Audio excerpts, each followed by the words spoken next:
Much yet. Hope everyone's having a good day, good night, good evening, you know, whatever time it is for you. So I know that some of you believe it was Scuff, but I genuinely had it set to the right stream, and it just decided it didn't want to do that with like no explanation. It's just like, yeah, fuck you. Yep.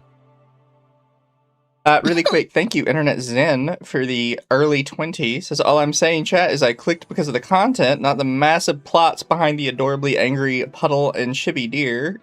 Completely wholesome reasons. Note, Zen's a filthy liar. He's here for plots and angry at Mizu. Listen, everybody knows that in anime, you only come for two things, plot, and we already can see the entire plot on screen. And then over on Twitch, thank you, Zugzwain, for the subscription. Much appreciated. Wow. Wow. Is there some delay? There shouldn't be. No, my computer's trying to load for some reason, so I'm good. You're probably you're fine. Oh. Mizu? Oh, yeah. Okay. Nah, I that's thought it clicking the broke thing. that far. Deep fried computer. It's been like this for like the past couple of days. I'm pretty sure it's whatever like signal is near at some point, so I'll probably check that out eventually. Fair. Let me double check, make sure my music is on repeat so I don't start getting into copyright stuff. Alright, we're good. No. This is a longer video, so we're gonna enjoy it. For those of you who don't know about this person, we covered a free run video of theirs a while back. Yes, they're the ones that compared free rent to Tolkien, and then it was like, brother, that's not Tolkien, that's Tolkien's son. Yeah.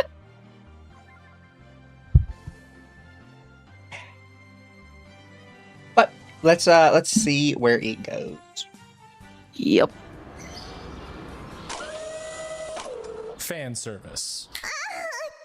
Fan service. Anyone who's watched anime has heard of it before. We all know what it is. If you clicked on this video just because the thumbnail had boobs in it, you've probably seen it before. Because you're a degenerate. Using just the basic... Why did you censor that? She's fully clothed in that scene. Like, why did... That always cringes me out with these kind of videos, where they, like, do needless censoring. Well, you see, YouTube's algorithm. The algorithm likes boobies. He put boobies in the thumbnail. Why would you not put boobies in the video? Definition of the term, fan service is anything included in a work of fiction solely to try and please the audience, specifically without contributing anything to the plot or media other than making the fans happy. Now, that is not necessarily true at all.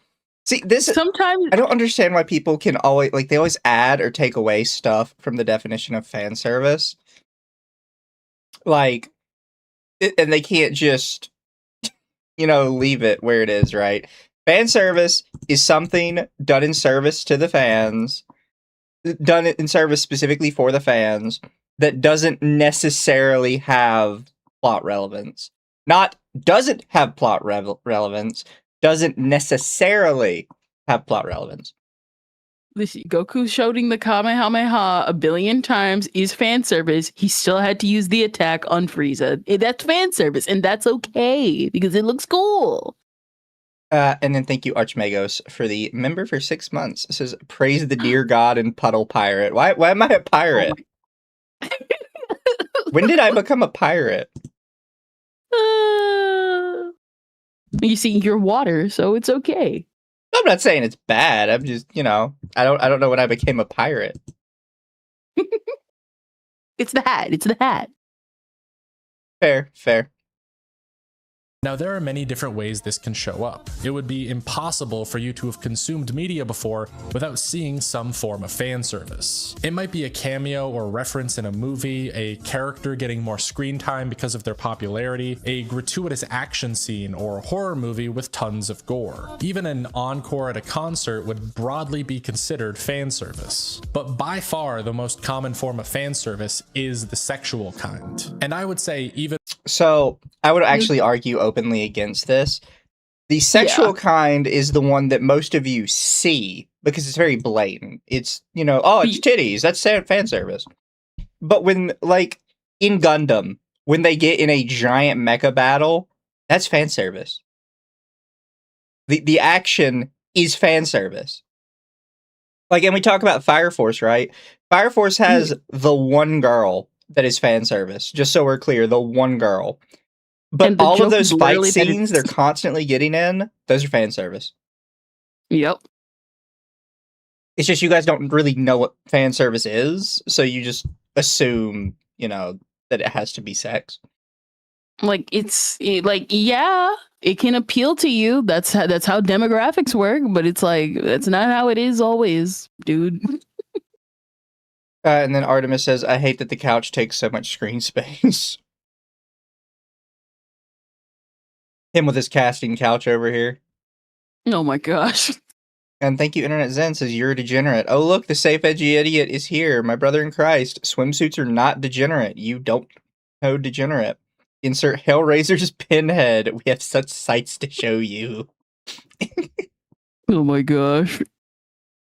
More specifically, the anime kind. Because while the term still has that broader definition, most of the time you'll hear the words fan service, it'll be in reference to an anime with tons of lewd imagery. Skimpy outfits, bouncing breasts, panty shots, wardrobe malfunctions. How does that even happen?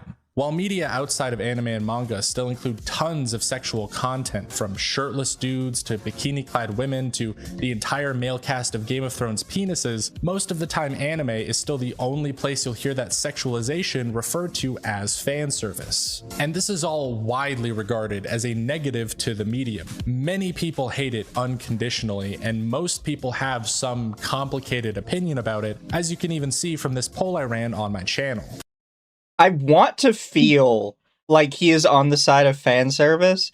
The problem is I have already gone ahead through some of this video, and I know for a fact it's not. He makes it sound like, oh, like fan service is good actually. Some people just don't like it. Also, yes, 92 votes. The term itself is negative and often used as a criticism of a piece of media. Oh, I liked this. By you. No, it's and your friends. not only that, but like, not really. It's only bad if it's like really bad. Like if the story's already bad and it just spends the majority of its runs spreading fan service because it's already just not a good story. Well, like Star Wars. And we talked about this last week with the one girl where she's like, well, this is what, like a bunch of anime fans think of this character. It's like, no, that's what your friends think of that character. Your friends are not the anime fandom. That's why they're getting like 20 likes in regards to their posts, and other posts about this characters are literally getting like 20,000. Like, no, fan service is used as a negative word among your people. Exactly. I'm so upset that one of the jewel rewards is called Unk Alert. God, I feel so you old. You are an Unk. You are old. It's okay. It's okay to admit your old status. Internet Zen says, the entire male cast of Game of Thrones members. Wait, I've watched Game of Thrones. I do not remember that being in the show. What is he on about? No, there's a lot of penis in Game of Thrones.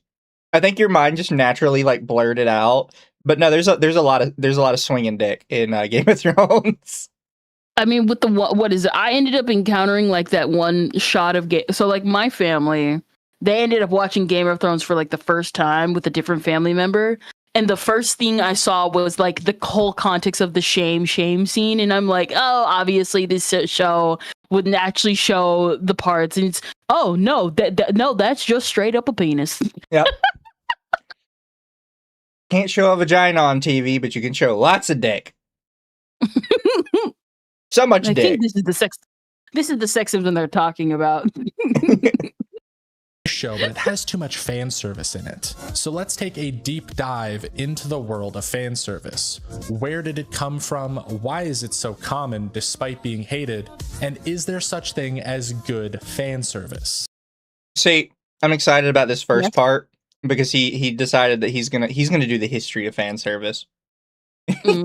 Which would not be the first time we have had somebody try to do the history of fan service. I mean, he does have the real history of hentai on his channel, so there you go. Yeah. Also, it should go without saying that this video will have tons of sexy anime girls and even a few guys. So if you're not into that sort of thing, or you're my dad, then I might suggest clicking off the video now. Now, to cover why fan service is so common, or at least my best guess, what better place to start than its history? After all, it wouldn't... See, I understand why people do this to a degree, but if somebody says, so why do you think fan service is so common? Because it's titties, and people like titties. Even women like titties. Like, everybody likes titties. They're literally called fun bags. Like, people like the nude human form. That is how we have procreated as a species for the last, 10, 20,000 years. So, you don't need an explanation for why people like nudity. You don't need the history of it. People have been talking about, putting nudity in their stories since, we had stories. Yes. Nerdy Tech's an accountant. It's okay, Mizu. With age comes wisdom, but you'll feel it when you reach middle age. I can already feel it in my back. Be a Lextorias video without an unnecessary amount of research. And as it turns out, the first recorded piece of media meant to pander to the audience with sex was a French film named Menina la fille sans voix, or Menina the girl without sails. I hope I got that pronunciation right. I only took French in school for 9 years. The film featured the character of Menina, a woman in a bikini, which at the time of release in 1952 was considered very risque for American audiences. And so when the movie was released in America, it was of course renamed to Menina the girl in the bikini, even though Menina does not show up or wear a bikini until almost 2/3 of the way through the film. And none of this has anything to do with anime. I just think it's really interesting to talk about because the sexualization of women to pander to a male audience has existed for such a long time, entirely separate to the anime community. I would like to go back 2 inches. Does not show up or wear a bikini until almost 2/3 of the way through the film. Just so we're clear, in this exact scene where you just showed this, you're like, oh, it's kind of weird that, that naked women have been used to pander to audiences for so many years. Well, what's right beside the bikini woman?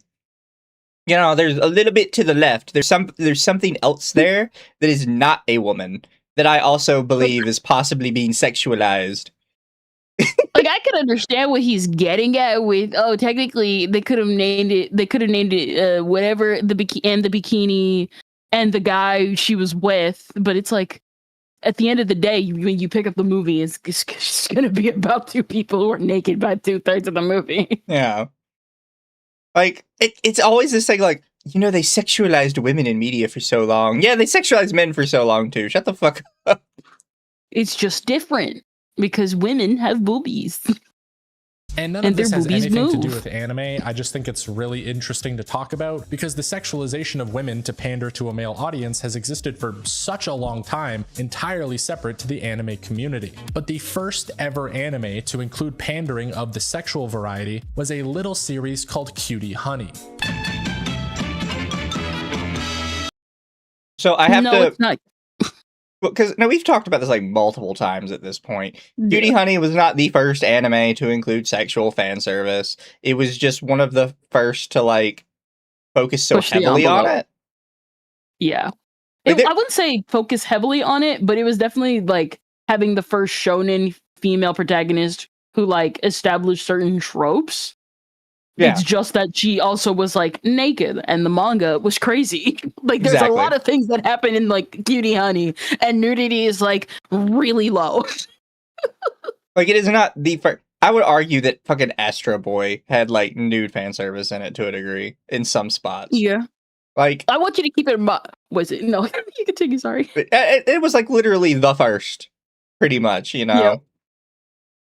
What is it? Let me tell you how what is it? I wouldn't even say wild, but it was what is it? Cutie Honey was definitely one of the first to just have just openly gay people there. It's just a bunch of lesbians.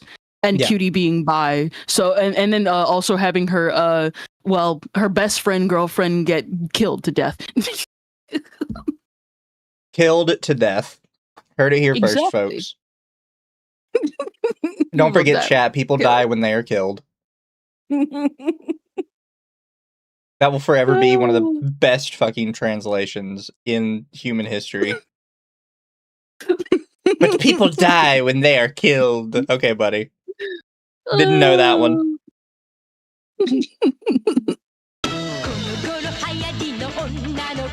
Cutie Honey was a magical girl shonen manga originally created in 1973 by Go Nagai. It featured the titular character, Honey Kisaragi, having to transform from a Catholic schoolgirl into a magical superhero to defeat villains and save the world. The sexual element of the story then comes from Cutie Honey's design being a busty anime girl, as well as the fact that she loses all her clothes for part of her transformation. This brief nudity, as well as most of the show's plot, actually came from a retooling early in development, where it was originally intended as a shoujo series, meaning meant for girls, before they failed to make the time slot, and had to change into a shonen series, meaning meant for boys, to be aired. The shoujo version of the series didn't actually contain any PG material, but with the change in audience, the show's creator decided to add nudity and more violence in order to pander to the male audience, and thus, fan service in anime was born. No. Do you really think this guy is the first person in the world to go, huh, I think guys like tits? Also, that's not true. Cutie Honey has always meant for shonen. She debuted in a shonen magazine. Yeah. I'm a little weirded out by the idea that it was meant for shoujo and that they had to First off, the whole fighting thing is kind of like a big deal, even like just Magical Girl in general. I don't know what you mean that they had to retool the show to add like violence to it. Like, what did you think the show was? I would like understand if he was talking about Cutie Flash, the actual Cutie Honey shoujo series that does remove a lot of that stuff and is still like good in its own way. But we're talking about like 80s Cutie Honey. I'm like, no. The only thing they removed was as much of the crazy nudity shots that they had in the manga and the gay parts, and just made it like wholesome Chungus slice of life action back-to-back type stuff. That's it. From everything I've seen from the Cutie Honey like actual manga, he's like, oh, they had to retool it to add more sex and violence. It's like, no, it looks like for the anime they had to retool it to take a bunch out. So I'm not 100% sure what you mean. Listen, it's like the Yu-Gi-Oh! It's like the Yu-Gi-Oh! Manga. It's like, no, they did not retool it to be graphic and violent. They had to take away the fact that Yugi's literal first method for anything was burning people to death and arson. I have actually never read the manga for that, so I'm kind of curious. Oh yeah, no, like straight up, like Yugi's like main method in early Yu-Gi-Oh! Is burning people alive. Like in the anime adaptation, they just change it to, oh no, it's all an illusion. It's like, no, he's like burning people like right in front of like crowds. Is he reading off Wikipedia? The thing is, I've never heard this allegation before. Like ever. Really, and we've literally seen like 30 different Anitubers bring up Cutie Honey before and try and go into the history of it. I've never heard any of them say this. The thing with this is it doesn't even sound like he's like reading off of Wikipedia. It sounds more like he's reading off of 3 different Cutie Honey wikis. Yeah, so I really don't know where this came from specifically. I'd have to sit down after stream and search for it. Like he has to be reading off of like Cutie Honey Flash, because that's the only like shoujo oriented Cutie Honey series that everyone like who likes this character knows about. Every other fan service series has basically tried to be as fan service with the times as possible. And the only series to ever fail was Cutie Honey Universe, because that had the balls to follow the manga, which everybody collectively agrees is not that good, but we love it for what it is. I'd like to thank Internet Zen says, I feel like this will be a recurring super chat on anime audits. Japanese fan service predates anime. Japan got very raunchy in their woodcuts. Dream of Fisherman's Wife was not an outlier.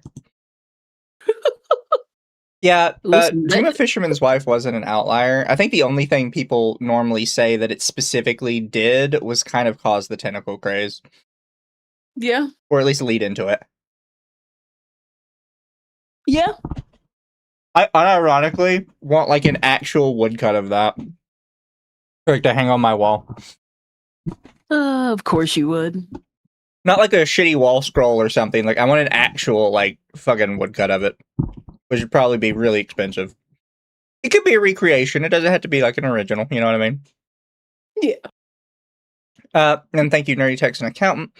Go Nagai was known for crazy manga. Look at Demon Lord Dante, Devilman, and Kamen. Oh yeah, no, straight up, like there's Devilman was so funny because like it was already degenerate, and then when they made Devilman Crybaby, they were like, you know what? We can make it worse. Exactly. Oh. Chat in the background isn't working. It might not be. I don't know what caused it though. Let me refresh it. They were like, you thought the stuff in the 80s was degenerate. Let us depict actual gay sex on screen.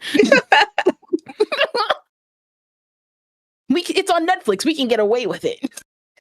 And fun fact, Cutie Honey is credited as the first shonen anime with a female protagonist. So, girl power, I guess. So I always hate this because I know what he's trying to get at with that. It's like, oh, it's the first shonen with a girl protagonist and they sexualized her. Shonen is for boys. It's for teen boys. Like, just can we fucking stop with the, why doesn't shonen have like better female representation? Because it's for boys. It's not for women. Not only that, but if he would have actually done his proper research, he would know that Cutie Honey actually has a large female fan base. I know. I was one of them, and I shouldn't have, but she was one of the first things I found as soon as I discovered anime. Yeah, I think a lot of people forget that just because shonen is, you know, for boys, there are plenty of shonen that get large female audiences. I mean, hell, like a huge... He's going to talk about Fire Force later, but a huge part of, like, the original Soul Eater was he specifically wanted to make, like, a good female protagonist for shonen. Which is how Maka came to be. Is that? Is that what? Oh no, I almost read the super chat. Oh, is that the Freerun Demon Rights guy? Yes. Yes. He's the person. It's like, you don't understand. Like, I thought Freerun was going to be about how demons are complex and very morally gray, and he just made them evil. He's like, why are these creatures that are portrayed as animals only being portrayed as animals? Something that's actually never been done before.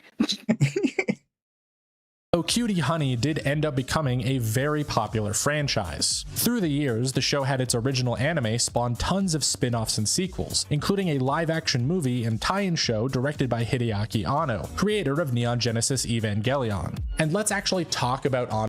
Every word he said there, like, gave me an aneurysm. My pronunciation is bad, but, like, literally every word he came out of his mouth, just, like, I felt my brain just shut down. Also, I'll be honest, I didn't know that Anno made a Cutie Honey live action. Oh yeah, the live action was actually... So the live action came first. The OVA is actually a retelling tie-in. I don't know why he got that mixed up. Fair. The only reason I don't know is because I don't really keep up with live actions unless they're, like, genuinely painful. Like the Death Note live action where they turned L into a black dude, and it just felt really weird.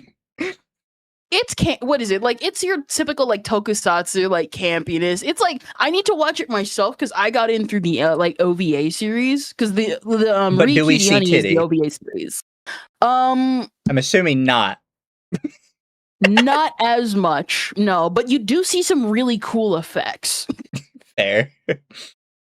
Thank you, Toa. The whole demon thing makes much more sense when you remember that they evolved from mimics. Yeah, we're not going to go too much into the Freerun thing. Just know this is the Freerun guy. One of the Freerun guys, because we covered like 3 Freerun people.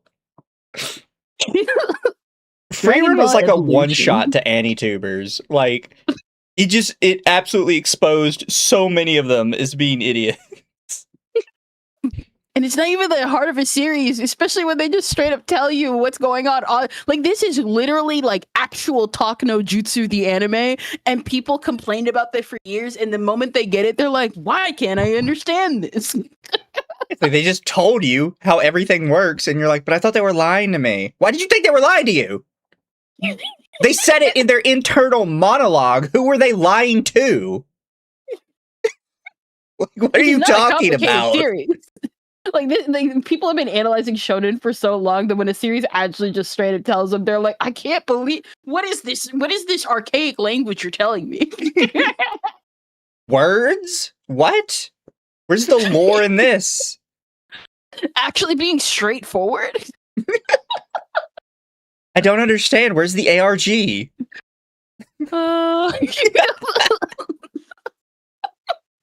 No, for a second, because he is a key piece in the history of fan service. While anime and manga, especially in the magical girl genre, followed in the footsteps of Cutie Honey, pursuing more and more overt nudity and sexualization, it was actually— That is not true, by the way.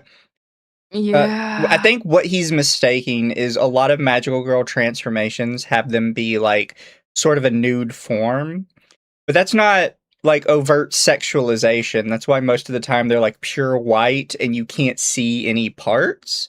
It's supposed to be like a purity thing. It is. Like, I guess that's what you mean when you say that magical girls went like more sexualization. But I don't think you understand that's not sexualization, that's actual symbolism.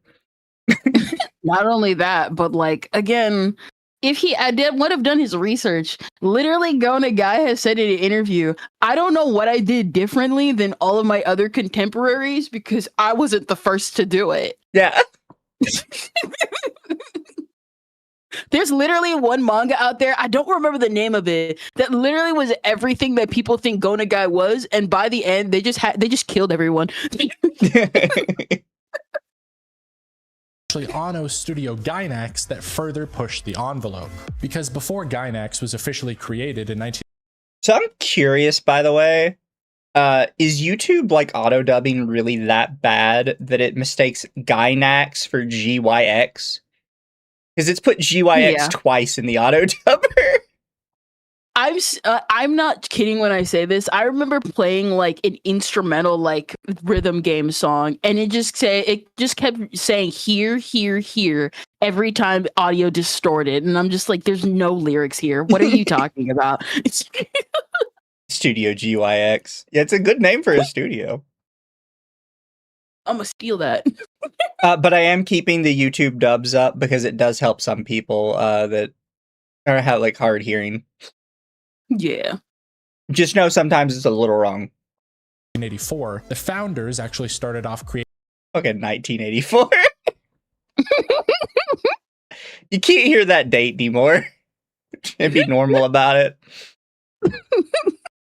creating fan films for the Japanese sci-fi convention Daikon in 1981. Their studio was originally called Daikon Film, and the first animations they premiered were called Daikon 3 and 4, named after the third and fourth convention they premiered at. The fan films are what you would expect of an animation group formed entirely of college students attending a sci-fi convention, featuring everything from a mech battle between Macross characters and Godzilla to a lightsaber fight between an anime girl and Darth Vader, all to the soundtrack of one of the James Bond films, as well as an Electric Light Orchestra song. More important than the blatant copyright infringement, however, was Daikon 4's appropriation of the Playboy bunny suit on its main character, as this was a very skimpy outfit at the time, which would go on to be a staple of sexy anime girls everywhere. And once— To be fair, the bunny suit has just become a staple of sexy women everywhere.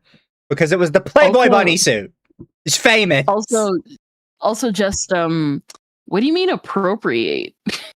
Like, what? What are you talking about?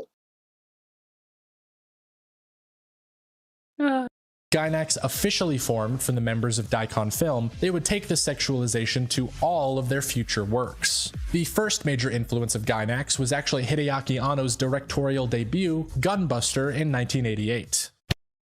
You know, I should have mentioned this when we paused a minute ago, But I don't think I think when he sees all of that, he says, okay, well, the fan service was the bunny girl. And it's like, no, the fan service was everything. Was the mechs fighting Godzilla and other kaiju and, like, the lightsaber duel. Like, everything was the fan service. The bunny girl was just one extra piece of fan service. And that's what I mean when I say people don't get fan service. It's all of it is. Be like, it's just blatant copyright. It's like, no, because who wouldn't want, literally, like, what is it? That one Star Wars series that came out a while ago. Quite literally, everybody was foaming at the mouth that they were referencing the twin, the scrap twin idea, and how one of the twins had, like, multiples, and how they literally saber diced an entire, I think it was like the ship and stuff. And it's like, yeah, that's what people wanted from Star Wars because that's cool. Yeah. Not Bunny Suit Kendra model is a new goal.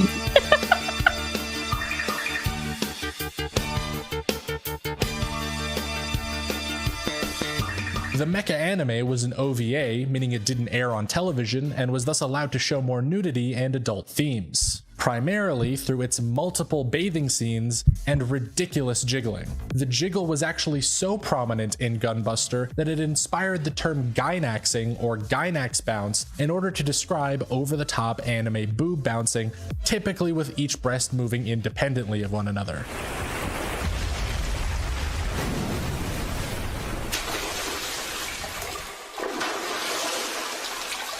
And that proclivity for skimpy outfits, casual nudity, and absurd breast physics carried over from Gunbuster into anime as a whole. Now, I don't... It was already there.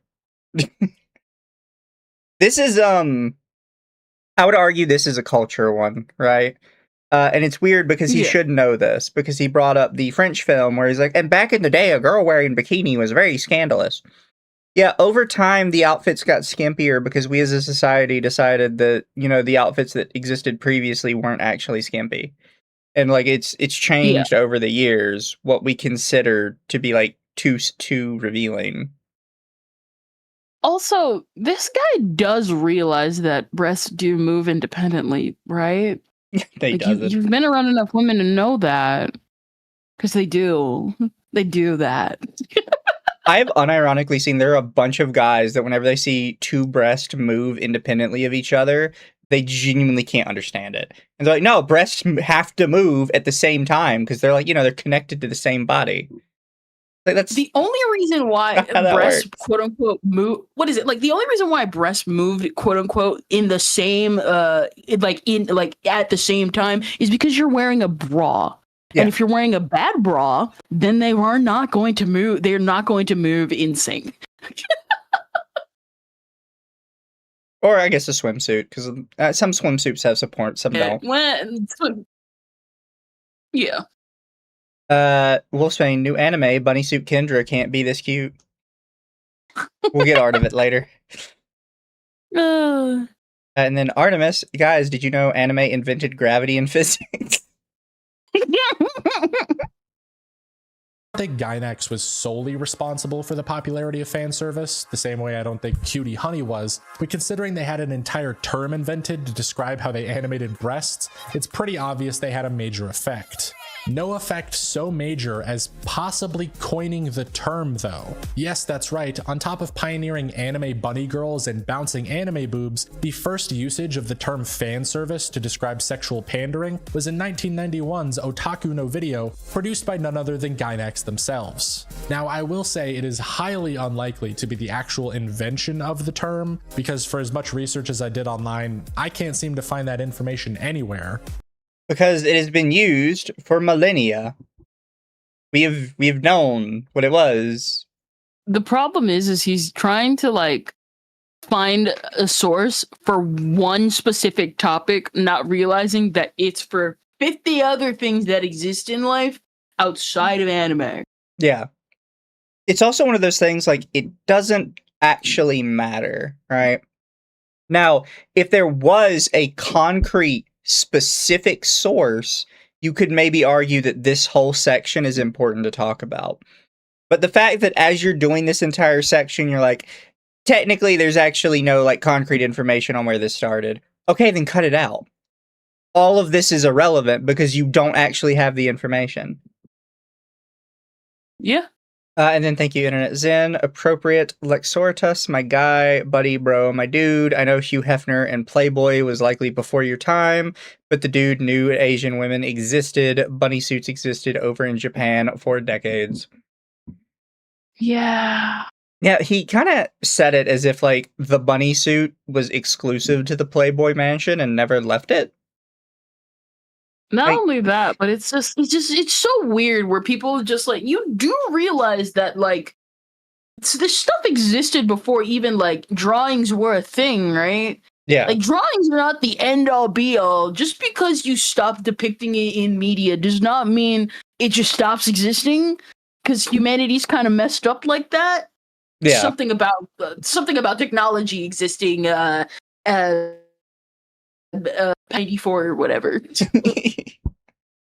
But Gainax's parody anime on otaku culture and their own studio's founding does use the term fan service to describe sexual scenes meant to pander to the audience before any other mention of it online or in media. So what I think is most likely is the term was unofficially coined somewhere in the Japanese otaku space in the late 80s, possibly even referring to Gainax's work like Gunbuster, and then otaku no video is definitely what cemented it in pop culture, because it's only after 1991 that the term gained widespread appeal. Early internet users began adopting it, the definition of the term became broadly known, and in 1995, with the release of Neon Genesis Evangelion, Gainax themselves were once again using the term, with some of the characters in the show even promising more fan service in the previews for next week's episode.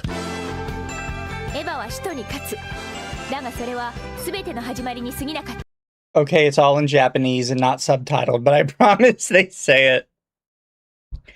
This is one of those things like, why would you include this in your clips?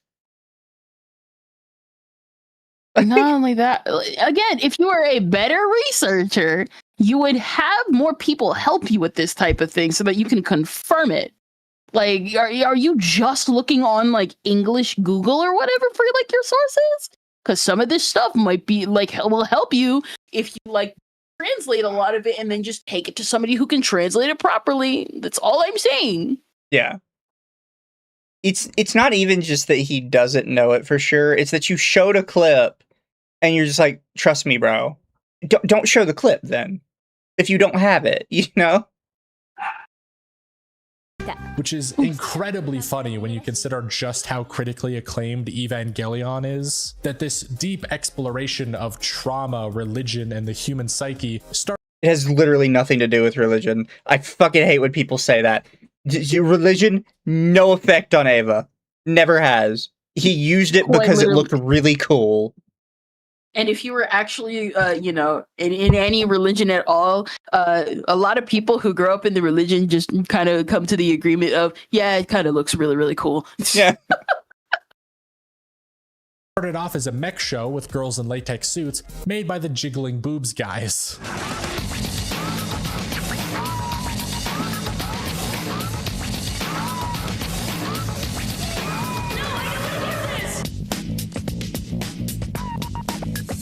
And it's by the mid-90s that fan service just became an integral part of anime as a whole, an inseparable part of the culture that exists and thrives to this day. So here is where I'll break away.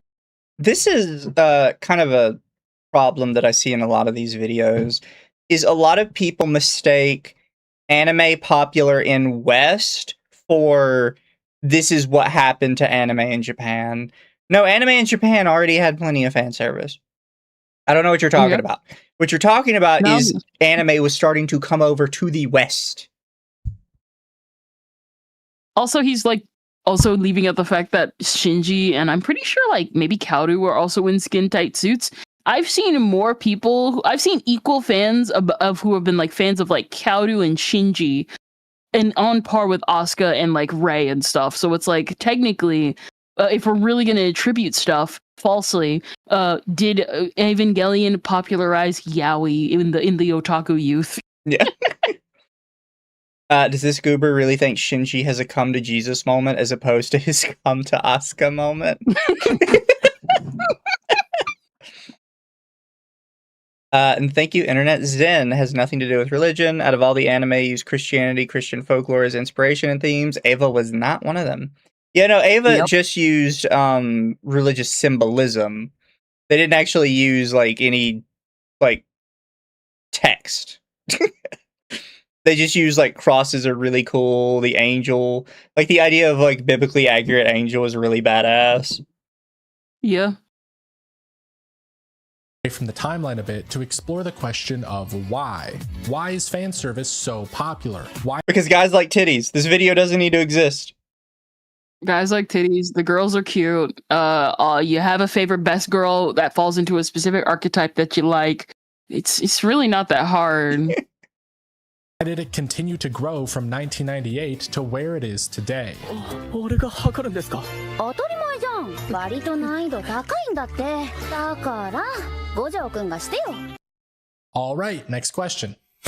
I mean, shonen is by far the most popular genre of anime to exist, and it literally just translates to boys comic. Its only defining trait is that it's a genre made for teenage boys, and what could they love more than boobs?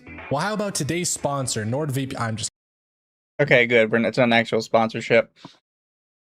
Hmm. I understand. I believe it was posted in shonen, but I struggle to consider Dress Up Darling as shonen. My Dress Up Darling is seinen. Did it not appear in Shonen Jump? No. I didn't think it did. Because it is it's more of a slice of life rom-com. It's a basic, like, it's a seinen romance from a male perspective. Yeah. Compared to, like, say, like a shoujo where it's, like, clearly from the girl's perspective.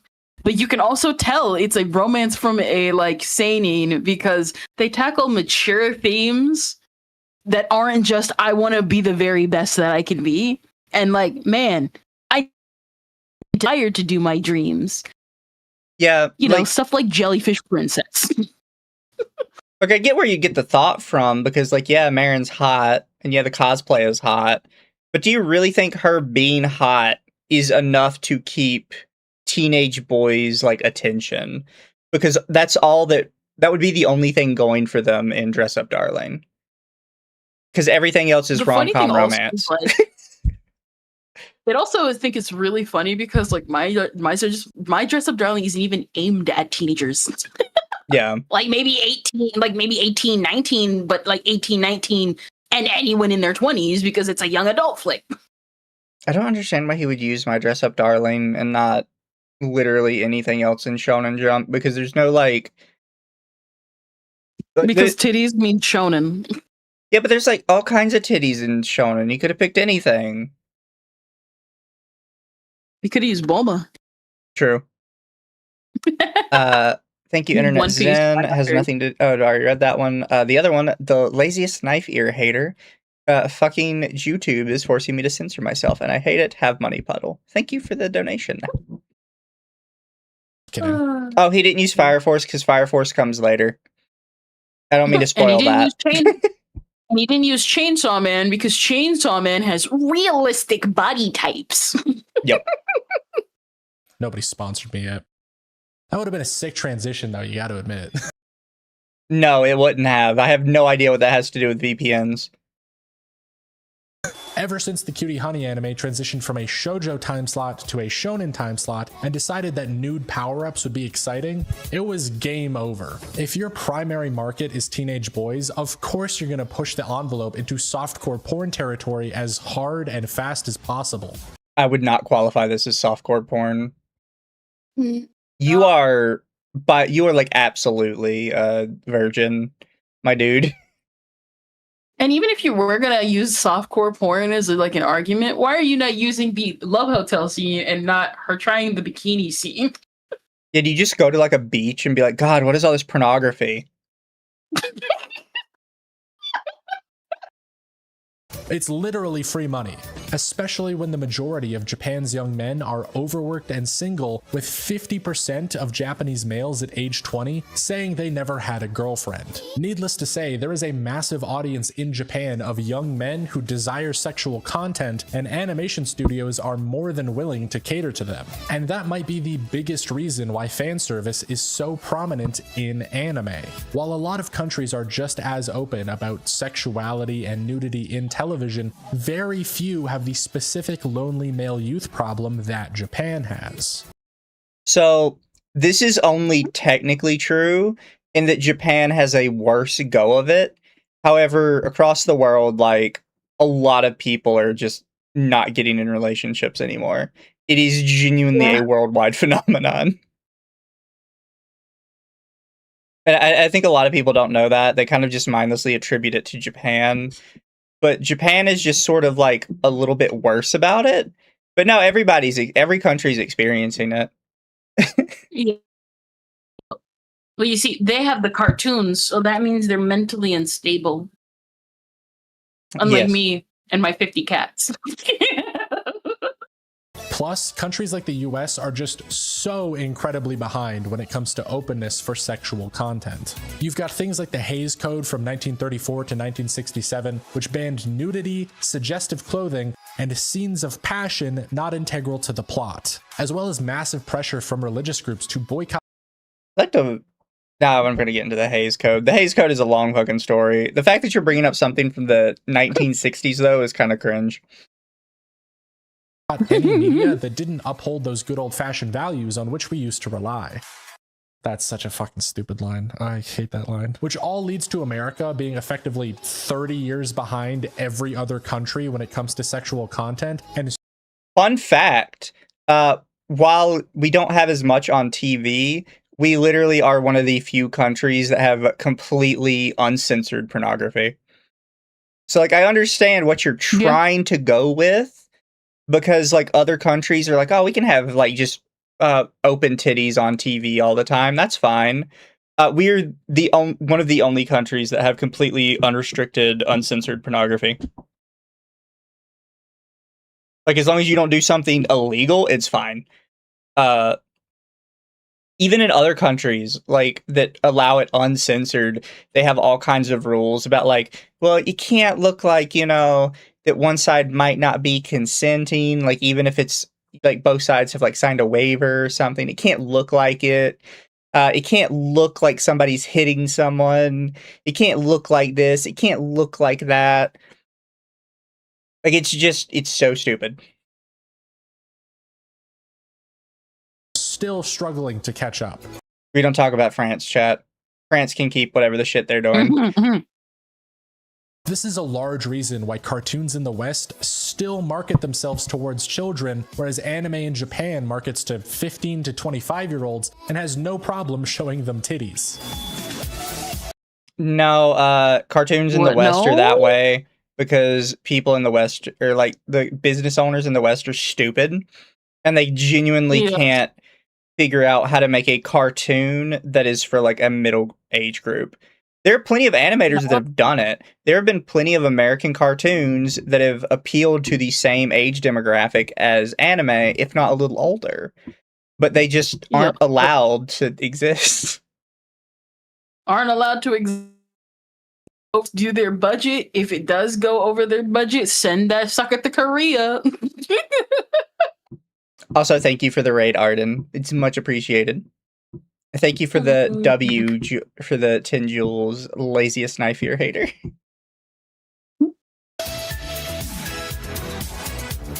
If you guys can't read the back here, it says, why is fan service controversial? And so that whole long section is the history of fan service, or at least everything I know about it and think is interesting. But we still haven't covered why it's so controversial. I mean, it can't just be a case of indecency, because a lot of anime fans are in fact incredibly horny. I myself love big anime titties and ripped dudes. They're fantastic. But the problem— You're gay. I'm bisexual, and I'm telling you, you're gay.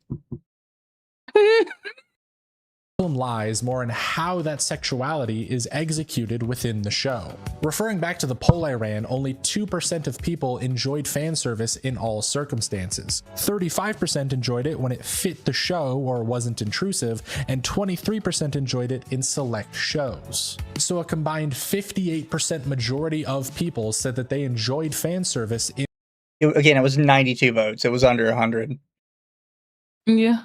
You know what the actual proof that fan service is popular is? The fact that these anime exist. Yep. Or that one time they accidentally, what is it? There was that one where like the girl can stop time with her underwear, and they accidentally sent the uncensored version to Crunchyroll, and everybody was talking about it until they fixed it. I did not see that. I'm curious. What is it? I don't remember what the name was, but it was like this anime about a girl who could stop time with her by just pulling down her underwear. And what happened was that got an anime adaptation, and so usual people complained, but then people moved forward. Someone at the studio accidentally sent Crunchyroll the uncensored version, everything uncovered, and everybody was like, "What the heck is this?" And then the following week, Crunchyroll was like, "Yeah, that was not the broadcast version." It is. Please put them on, Takamine-san. Yes, that one. I don't see anything about the uncensored version getting put on. I see a lot of stuff about it is completely uncensored. What is it? I know that there was one. I know there were like a couple of posts about it because I remember people talking and screaming about it for like 2 or 3 days. Yeah, it might be. I'd have to find it. But yeah, it's just please put them on, Takamine-san. Typically when it wasn't intrusive. The problem then is the shows where it is intrusive, where only 2% of people said that they still enjoyed it. So what is intrusive fan service? Well, to answer that question, I want to talk about an anime I just recently finished watching. It's called Fire Force, which always has to come up in these discussions every time. Sorry. I was going to say, thank you, Wolfsbane, or something like Teen Titans. Cancel it before the last season because it was cutting into the female market, and replace it with Teen Titans Go. Thank you, Cartoon Network. And Internet Zen, I myself, like big ol' anime tit, Mizu beat me to it. Bro is mad denial, straight as an arrow. That was big. How do you do, fellow kids energy? I think the worst part about this is people will only ever bring up shonen with stuff like this. They'll never admit to watching something like Takamine-san or Kano-kan and all this type of stuff. It's only shonen, and it's like, brother, you have not seen intrusive anime fan service until you just sit down and watch the most shameless thing in existence. Yep. And anyone who's seen that show immediately knows where I'm going with this.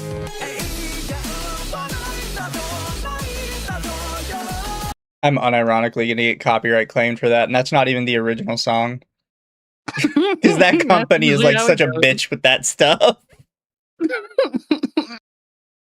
Fire Force is a great show. It's a shonen anime about a world where people spontaneously turn into demons, and a special team of firefighters with pyrokinesis are tasked with taking them out. There is a lot more than that, including a group of villains they fight, but for the most part it's cool action scenes between people with fire powers. It's also animated by David Productions, the people who make JoJo, and carries over some of the insanely cool sound design they use for that show.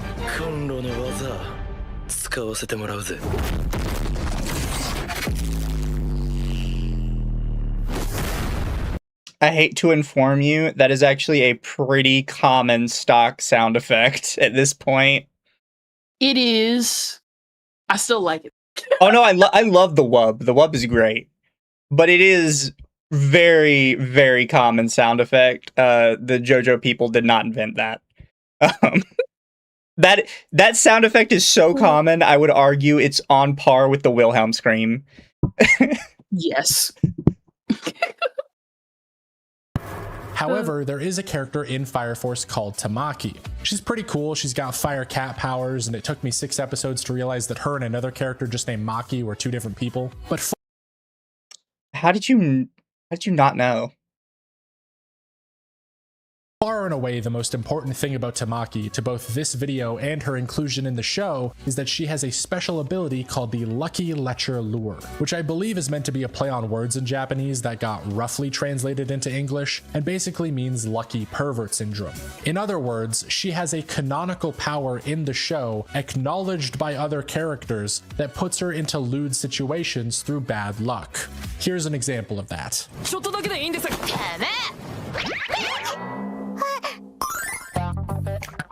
何笑ってんだ。 In almost every episode of the show, Tamaki will slip and fall and have her boob fall into a character's hand, or all of her clothes fly off, or something equally perverted. It is honestly insane how much the show is willing to bend reality in order to have someone accidentally molest this girl. That's why it's funny. Now, like, I read Fire Force back when, like, it was still, like, kind of new. And I understand, because, like, my favorite character from Soul Eater was Blair. And if you didn't walk in with if you did not expect Tamaki to be fan service girl, you're lying to yourself. And even I kind of got sick of the gag, not because it was fan service, because it went on too long and I wanted it to, like, hurry up. But by that point, you should probably just go read the original Soul Eater manga to actually understand that, no, this is just Okubo. Yeah. This brother is shameless. And on the surface, her superpower is just a bit annoying, but it isn't critically negative to the anime. Fire Force is already an incredibly horny show and is willing to put every character in the nude at some point. Like, you remember Maki, that girl I talked about confusing Tamaki with? She's ripped. Oh, and what about the That's how I know you're gay. So I have to point this out, and I think most of chat will agree with me on this one. Liking big boobs does not make you straight. Everyone likes boobs. They're soft, they're comfortable, they look great. I have never met a person that did not like boobs, including gay men. I have met gay men that did not like vagina. I've seen... The way they describe vagina sounds like they're describing like some eldritch horror entity. So liking boobs does not preclude you from being gay. And that's how I know you're gay, because your example is of things that you liked were big titties and muscle-bound ripped men. And then the first girl you mentioned that's like, oh, but, you know, they let everybody be nude in the show. Like, you know, Maki, like, she's just ripped. Like, she's got muscles everywhere. Like, you're gay. I get it. You're gay. It's fine. It's okay to be gay. It's 2026. Oh my god. But you're gay.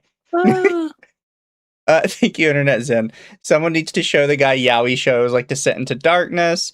Good plot for the point. Yaoi didn't even phase me. Wait, he didn't know there were two different people? Put another one in the he's in denial jar. Nun Iris. Yes, they have a nun on the team. Surely nothing bad would ever happen to... Oh my god. I mean, what about a character whose only defining trait is that they are fully clothed head to toe? I mean, you can't even see her face with this thing up.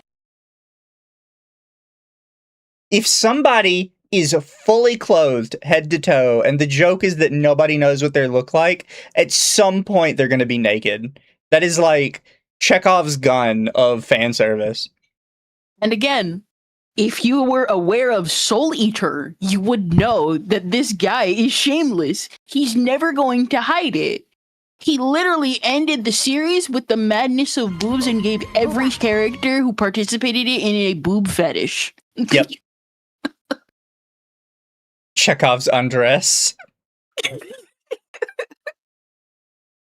What the fuck? The show even has a nude firefighter calendar episode just as an excuse to get all the characters naked. Oh, and I don't even mean the girls. It's the boys this time. The entirety of Fire Force is just horny, which is totally fine because that's just the tone of the show. But what does become a problem at some point is Tamaki, because she is sexualized to such a degree that the fan service becomes her only defining character trait. Yes, that's literally her superpower. You knew this from episode 1. Why are you, like, why... Wow. the girl Episode who's 1. known What is this for- girl's superpower? No matter what's happening, she will be in a sexual situation.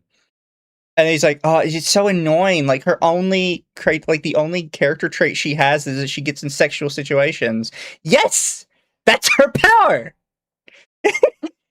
They told you that right from the start. It's okay if you don't like the power, but you're not complaining about the power. You're like, God, it's so weird that, like, this is, what happens to her all the time. You knew They gave it that! to the but they gave it to the female character, and that's not Kino. Not only does she get into unfortunate situations in every episode for no other reason than to give the audience a boner, but the fan service actively interferes with the plot and her character. Now, I'll try not to spoil anything, but Tamaki at some point ends up getting ambushed and beat up trying to protect some kids. She's not the best fighter and almost gets beat to death by a character she previously trusted, leaving her a bruised mess in the ground where our main character Shinra has to save. Tamaki looks up at Shinra, crying, begging him to save her because she's so emotionally overwhelmed at what's happening. He steps up like the hero he is and begins fighting the bad guy, and then this happens.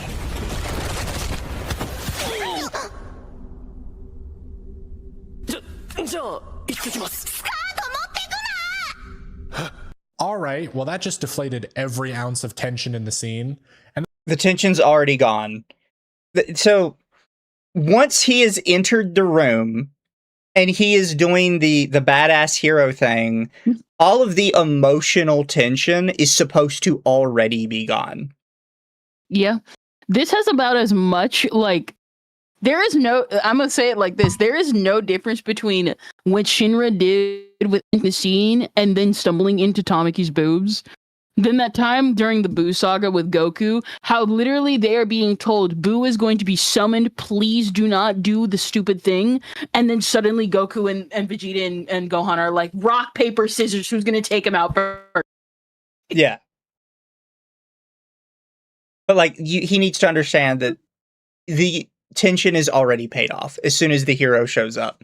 It is done. It is supposed to have already been, like, snapped as soon as he entered the room. That's kind of how this works. Thank you, laziest knife hair. Can't a guy, like, knife hair hater, can't a guy just like muscular women who can carry me on their shoulders nowadays? It's entirely irrelevant that I also like twinks. that's not even where it ends.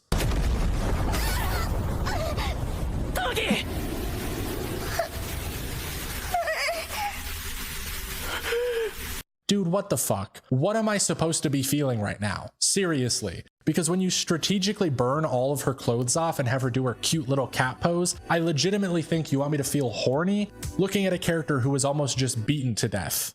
And Tamaki continues to be in this weirdly erotic outfit for the rest of the fight. She even gives Shinra a serious emotional speech while looking like this. Because she has no clothes? She can't. Did you like go shopping real quick while the literal serious battle? Well, his argument is going to be that they should have never burned her clothes off if they wanted to have this emotional scene or like this emotional speech scene. My counterpoint would be, if a woman is half naked, do you think she can't be serious or be taken seriously? Yeah. Sounds a little There's sexist, also bro. the fact of not only that, but there's also the fact of, am I supposed to feel horny for this? No. It's supposed to be cute. You can tell it's supposed to be a cute moe type scene. Yeah. Like it may take you out of the scene, but it's still gonna make you go on because at the end of the day, Tamaki's still a cute girl. That's the point. Yeah. This is a really difficult part to talk about these specific people with when it comes to fan service. Is whenever a girl loses any level of clothes, they're like, how can you not just like violently masturbate to this immediately? And it's like, because I have to, like, it's not that like hot, dude. Like, I'm kind of with Kendra on this one. Like, yeah, she's cute. Yeah, she's pretty. It's not like, God, that's so hot. I just need to beat one out right now. Like, why is that your first thought process? I don't understand. No, Again, like what is it? Again, turning back to Soul Eater. Literally everyone talks about, oh, the first 3 episodes of Soul Eater are really good. One of my favorite segments is literally the first episode, just the failed attempt of Maka and Soul just going to capture Blair. Because the first thing they do is break through her window and they're immediately greeted with a girl in a bathtub. And it's funny because they're like, oh, we're trying to be serious and get like our final like witches soul so we can like become the coolest, and they're just literally bumbling kids who have no idea what they're doing, and by the end it's serious until again it's revealed that Blair is a cat who just have ridiculous magical powers, and then all the tension is gone away because they have to start all over because that's how you write a story about characters that are really cool.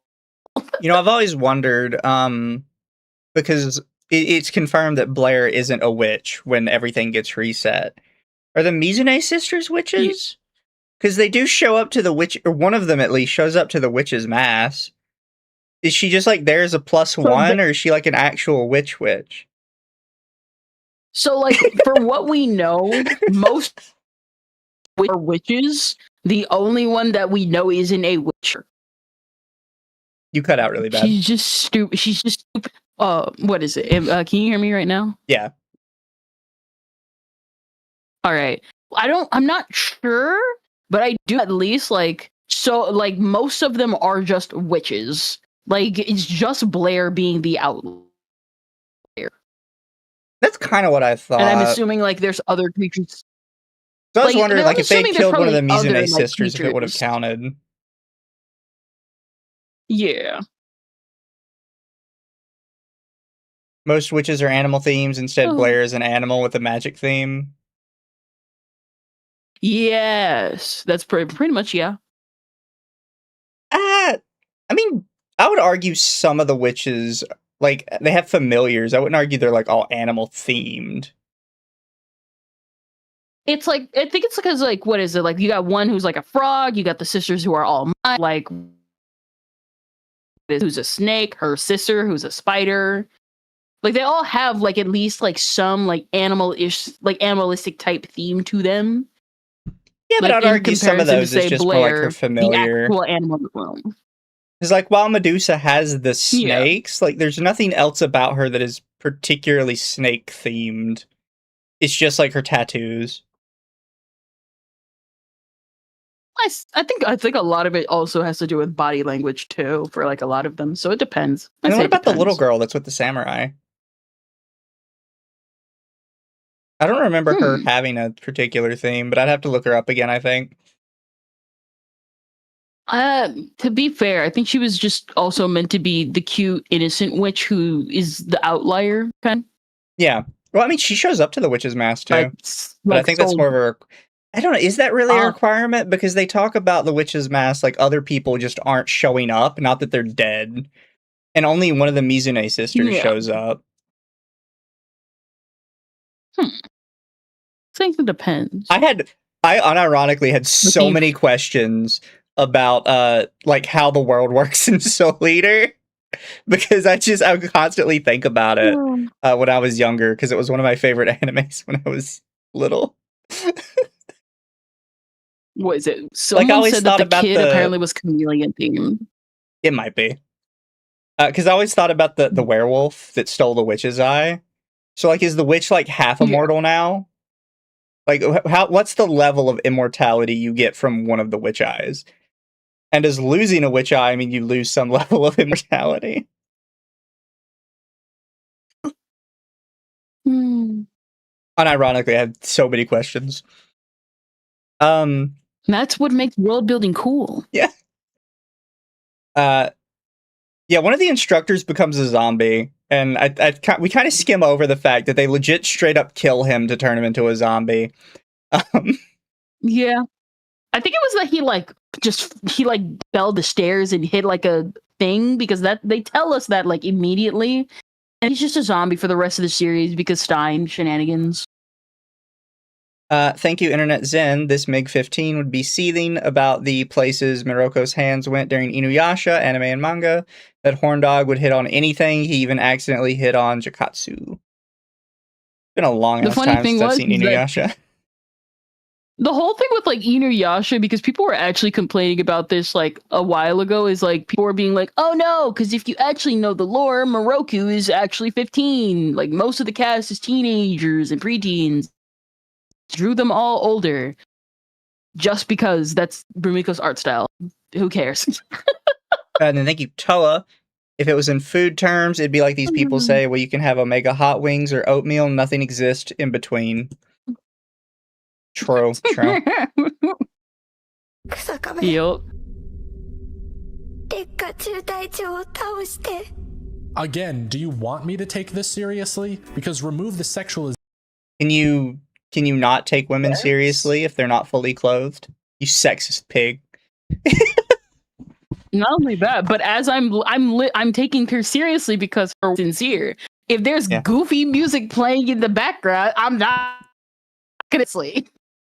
And it's not like she's actively in the cute pose when she's doing this either. Like, and there's not like a close-up shot of her ass or her titties. Like, they're taking the scene seriously. You just dislike that she's partially disrobed. From the scene, and it's one of the most emotional in the show. The tonal whiplash is just hurting my head at this point. And while this scene in particular is the worst offender, Tamaki's entire character throughout the whole show continues to be like this. She doesn't win any serious fights, she doesn't have any big redeeming moments, she loses and gets beat up and saved by one of the big strong male characters over and over again. It takes her 2 entire seasons to even begin developing her character or suggest that she should be taken seriously. And even at the end of her first training, with all this music swelling and emotion building as she starts to be a competent character, her dumb pervert ability kicks in and deflates the whole scene again.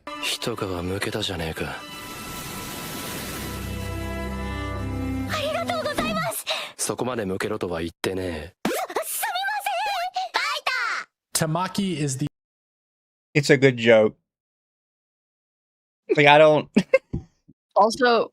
Also, people need to realize the reason why certain characters don't get the big development of the big strong male character is this is a shonen aimed at teenage boys, and Tamaki's a side character. She's a main character, but like not that much of a main character.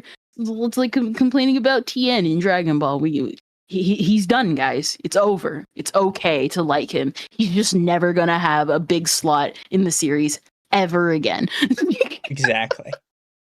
The textbook definition of a fan service character. Her whole reason for existing within the show is a vehicle for sex jokes and horny moments. That's it. Any contribution to the plot or action she has is undermined by her sexualization. Except for one scene of hers, one Tamaki exclusive moment that might be the best moment in the whole show, including the time a guy deflected a nuclear bomb.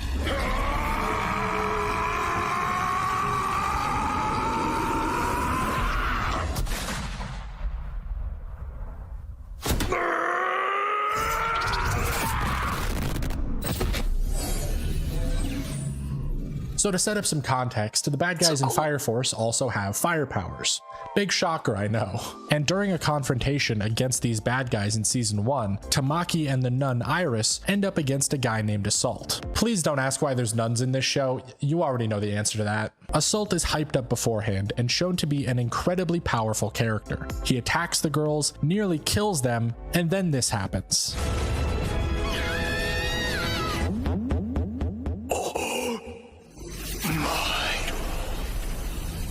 As it turns out, Assault is a virgin, and even touching a girl just completely debilitates him, which Iris and Tamaki use to their advantage to just beat him to death with a lead pipe. You would know a thing or two about that, wouldn't you? Also, people don't...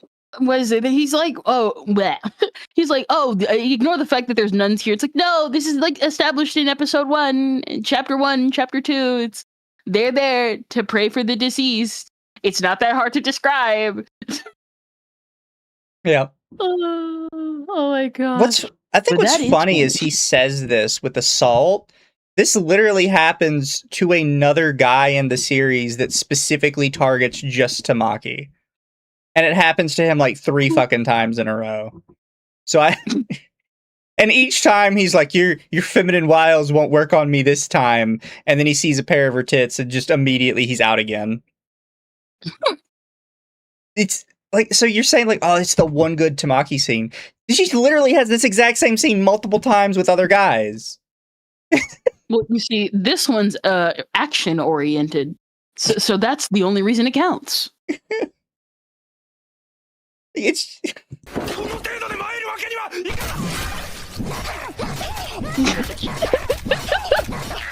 It's I just don't understand why he's okay with it here, but he's not. But Assault just shows up 3 times. Yeah, I don't understand why he's okay with it here, but not okay with it other times.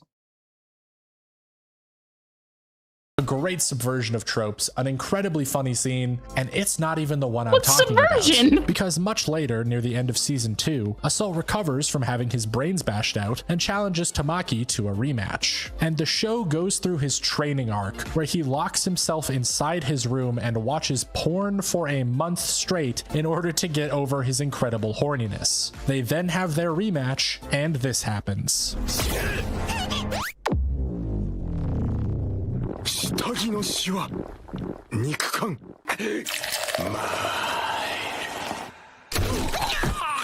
That is amazing. I love how they went 110% on the sound design of Tamaki falling like that. It's probably the single funniest shot in the whole show, and Assault just fucking passes out after it. This, to me, is what the fan service in Fire Force could be. It's I don't understand. I'm trying to figure out in his mind why this is good, but no other time is. Is it because you relate to Assault? Like, I don't understand. I'm like so caught off guard because I'm just like, brother, Oh my god. brother, just say just say you like more. It's literally just a joke. You just thought some fan service scenes were funnier than others. Also, what's subversive trope? You beating the protagonist to death for a fan service scene is as old as Love Hina and older. Yeah. I don't understand it all.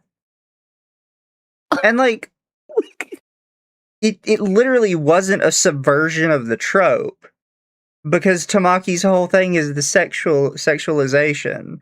So the fact that she beat him with the sexualization is just like literally the trope. It gives me such a headache. I can't figure out what he's trying to say. This isn't even like subversive even by Shonen standards, because Sakura beats up Naruto all the time. Sakura beats up a lot of fucking people, honestly. Freaking Bulma beats up like Roshi all the time, and Goku, and every single person that has their own perverted moment. Like, what are you talking about? And then thank you, Internet Zen, fighting demons. Of course there will be nuns. Yeah. Even said it at the start, they're like fire demons. But yeah, they kind of be nuns, use religious iconography. And then also Internet Zen says, subversion of tropes. Shut up, Rian Johnson. It's not subverting anything. It's being played for laughs. funny, tonally consistent, and contributes to the plot of the show. If all of the major fan service moments were saved for scenes like this, I would love it. But they end up spilling out into the serious moments of the show and clashing way too hard to be enjoyable. 指一本で私の矢を止めるとは腕は全く鈍っていないか修行は完成したもう負ける要素がない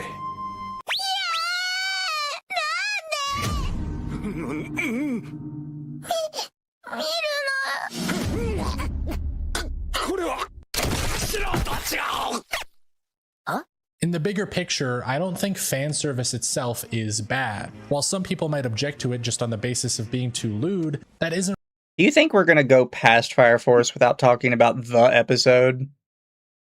Yeah. There's also the fact of just, there was no difference between that scene and the shin and the shin. There was no difference between both those scenes after that second part. Yeah. Oh my gosh. Thank you, Bracho Gato. Really? Words, they have meaning, but I don't know them. Really the problem. I mean, if you're not okay seeing boobs in a show where a villain literally explodes a guy, that seems like a you problem. Fan service, more often than not, lightens up the mood of whatever it's put in. It will deflate the tension, it will overshadow the seriousness, it will, if done incorrectly, clash with any serious tone you're going for. You can certainly put That's not necessarily true. That's only true if you consider fan service to just be sex. Yep.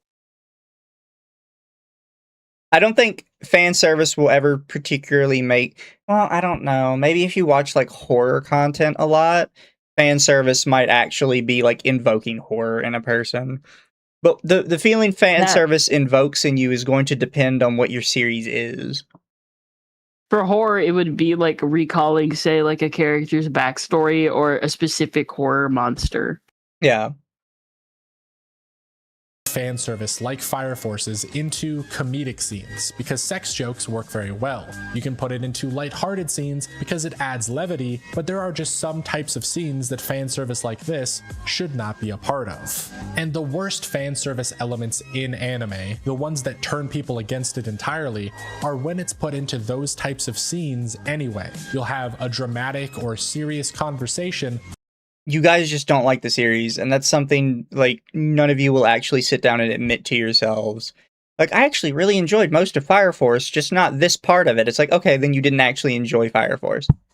That's kind of how that works. Because she was kind of a major part in the series, and these scenes were kind of constant. Punctuated by a middle school titty joke. It just isn't given the same level of maturity as the rest of the elements in the show, because to a lot of people... Can I complain about this really quick? Where they always say, like, it's immature to have boobs in a series.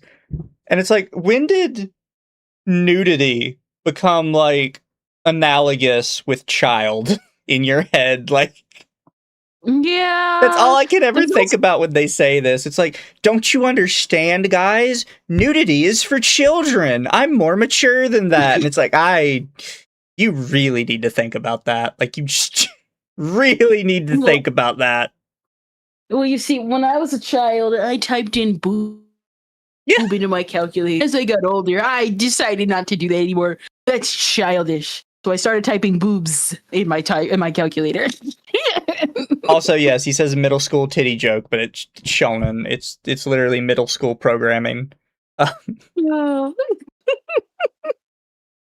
Immature in a series meant for a younger demographic. What's bad is he already said earlier in the video that he knows that shonen means young boy. Like, you should know this. Should be more mature than that. Including its creators, fan service is still childish and immature by its very nature. Also, thank you, Palestina, says this guy couldn't handle Fairy Tail. Probably not. I think he's probably complained about it before. I wouldn't be surprised. Internet Zen says Sakura beating up Naruto, Bulma beating up Roshi, Sango beating up Miroko. Pervs being bonked is a tale as old as time. Also, never show this guy High School DxD. No, you see, that would require him getting out of anything shonen, and most shonen fans wouldn't be able to tell that High School DD is supposed to be over the top anyway. Yep. Discussing the history and definition of the term, we know that fan service isn't added to a show for the same reason that the other elements are. It's to excite 15-year-old boys. It's to please the audience. It's to service the fans. So it's almost... See, those three things aren't necessarily together. Like, it's just strange. Yeah. Also, I wasn't going to mention it, but it's kind of funny, right? We have this one person in chat that, like, types something in Japanese and then types the translation in English.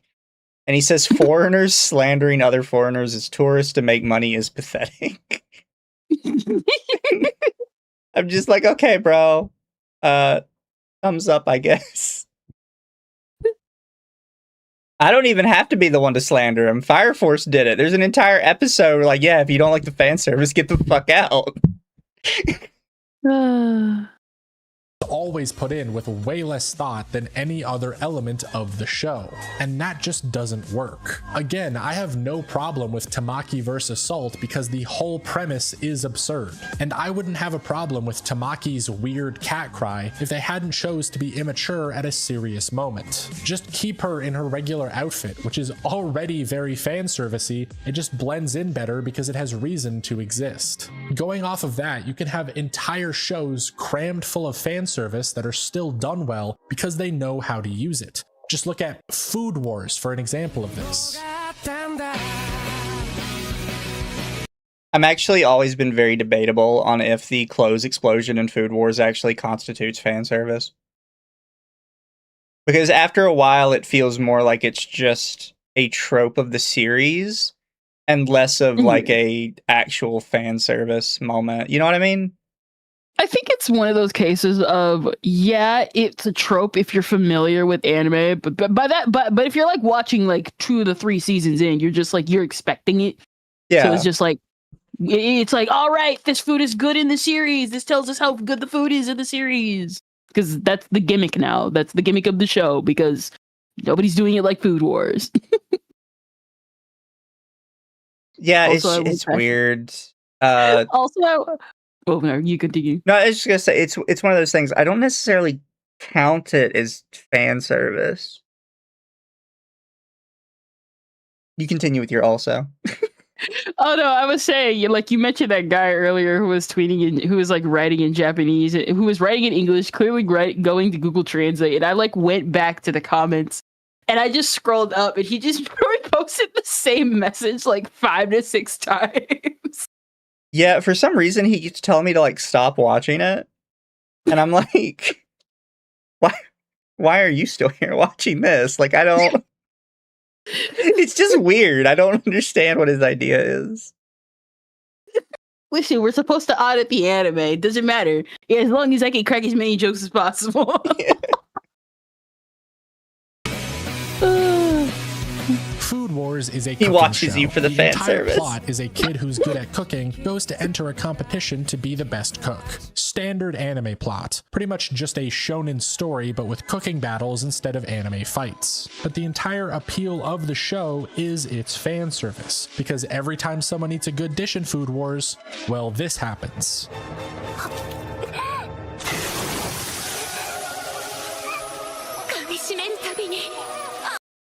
Do you really think this is the entire appeal of Food Wars?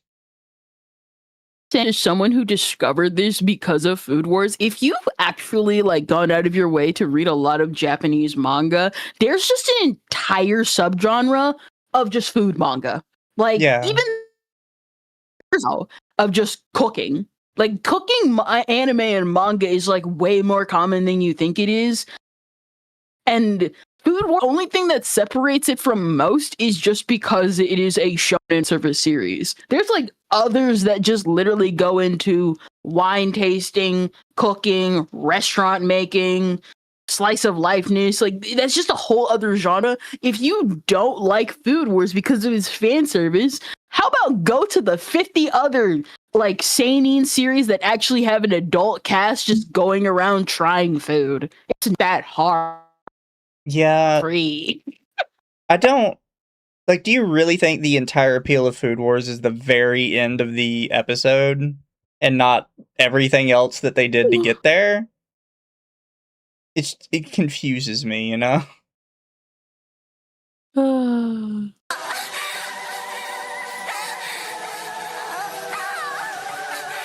That happens every time. The food in this show gives people orgasms. That's just how it works. Is that a stupid premise? Yes. Is this show basically a hentai without the nudity? Also yes. But it isn't. You have no idea. You really are like sex repressed. Holy shit.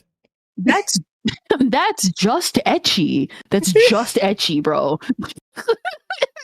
You were like genuinely repressed. Brother just described the definition of ecchi and then just said it's hentai. It's hentai without nudity. Okay. All right, brother. Oh, Hiding any of that. oh, Food Wars doesn't hide much of anything, actually. Food Wars wears its fan service on its sleeve. It is very open about being so sexual, and because it's a comedy, using busty women and ripped dudes in unexpected situations just blends right in seamlessly. The show uses every opportunity to make sex jokes or horny food scenes or ridiculous moments driven by hentai logic, and it will get every character naked to achieve this.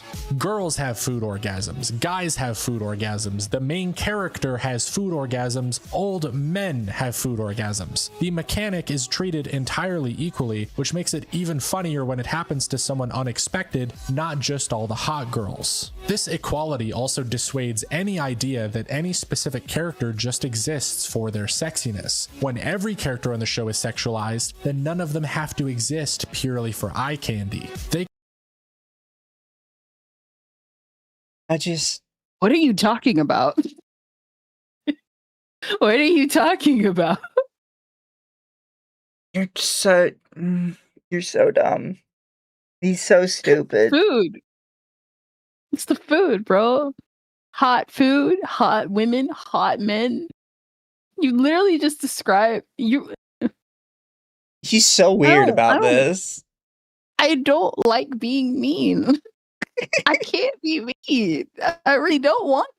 Be mean. I can't, brother. You just described an ecchi series. That's most ecchi series. Yeah. And I'm saying this is a girl who grew up with way too many. It's just a normal ecchi series. It's like, it feels like you don't know what you're watching.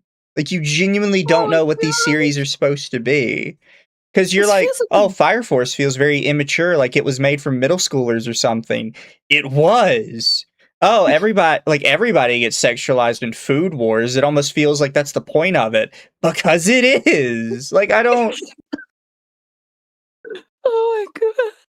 It's almost like, get this, the author of Fire Force is a straight guy. And the author of Food Wars is just like, I want to draw everybody because you know what? That's hot. Also food. Thank you, Internet Zen. I can't believe I'm bringing up Game of Thrones again, but if you read the books, George R.R. Martin describes food to the point it's called food porn. Food Wars is that, but for manga. Yeah. Wolfsbane says, do it, given to your hate, Kendra, Darth Mizu. And thank you, Palestina. The food is a literal art. But I clicked something bad. You want to actually taste it. Yes. Can all be functioning characters because the show has no shortage of characters to draw horniness out of. And to top it off, the food orgasms even serve the plot, surprisingly enough, because with an animated show about food, it can be very hard to show the audience how something might taste. We can see the delicious food, but how can we know what it's like to eat? Well, how about showing... You have just discovered the entire point of the show. Congratulations. I'm amazed you were able to figure it out. We need to get this guy to actually we need to have a boot camp of how and just spray bottle as many shonen fans as possible to get out of shonen and pick a series you might like, you might hate, you might think is okay, because there is no reason why your example of peak equality fan series is a show made for, I don't even remember what demographic Food Wars is, but you need to diversify your palette. Ironically enough, no pun intended. Yeah. the person eating it nutting their brains out while describing the food like it's sex. That's not only a very convincing way to relay how good it is to the audience, but also a built-in set piece in the same way that special moves in shonen fights are. It's an excuse to go over the top and add excitement and crazy animation to something that in real life isn't that interesting to watch. And so even though Food Wars has way more fan service than a show like Fire Force could even dream of, none of it ever comes across negative like it does with Tamaki. That's because you like it. That's not because it's actually negative or positive. Thank you, Sart now. I did get filtered by Fire Force. I did not like the fan service making light of Tamaki's struggle. Sumemaisen. I heard the series is a prequel. It is technically a prequel to Soul Eater. The thing, there's nothing wrong with disliking a fan service series if it's not your thing. I got filtered by Fire Force, and I like Blair. She is my favorite character in Soul Eater. The problem is that this guy is basically describing basic anime stuff that he would probably understand more if he just picked up a bad or mid series. Exactly. Or get this, the many food series that just exist in anime in general, because again, none of this stuff is exclusive to Fire Force. Some of the series in Japan is literally just salaryman trying food and describing the food. That genre is so popular, they recently put out a spin-off from Shin-chan of his dad going around trying food in different restaurants. I don't think I've actually seen that one before. It was announced last year, and I'm just like, we're making Shin-chan's dad an Egan now and just going around trying food. You know what? It's already there. You might as well add him too.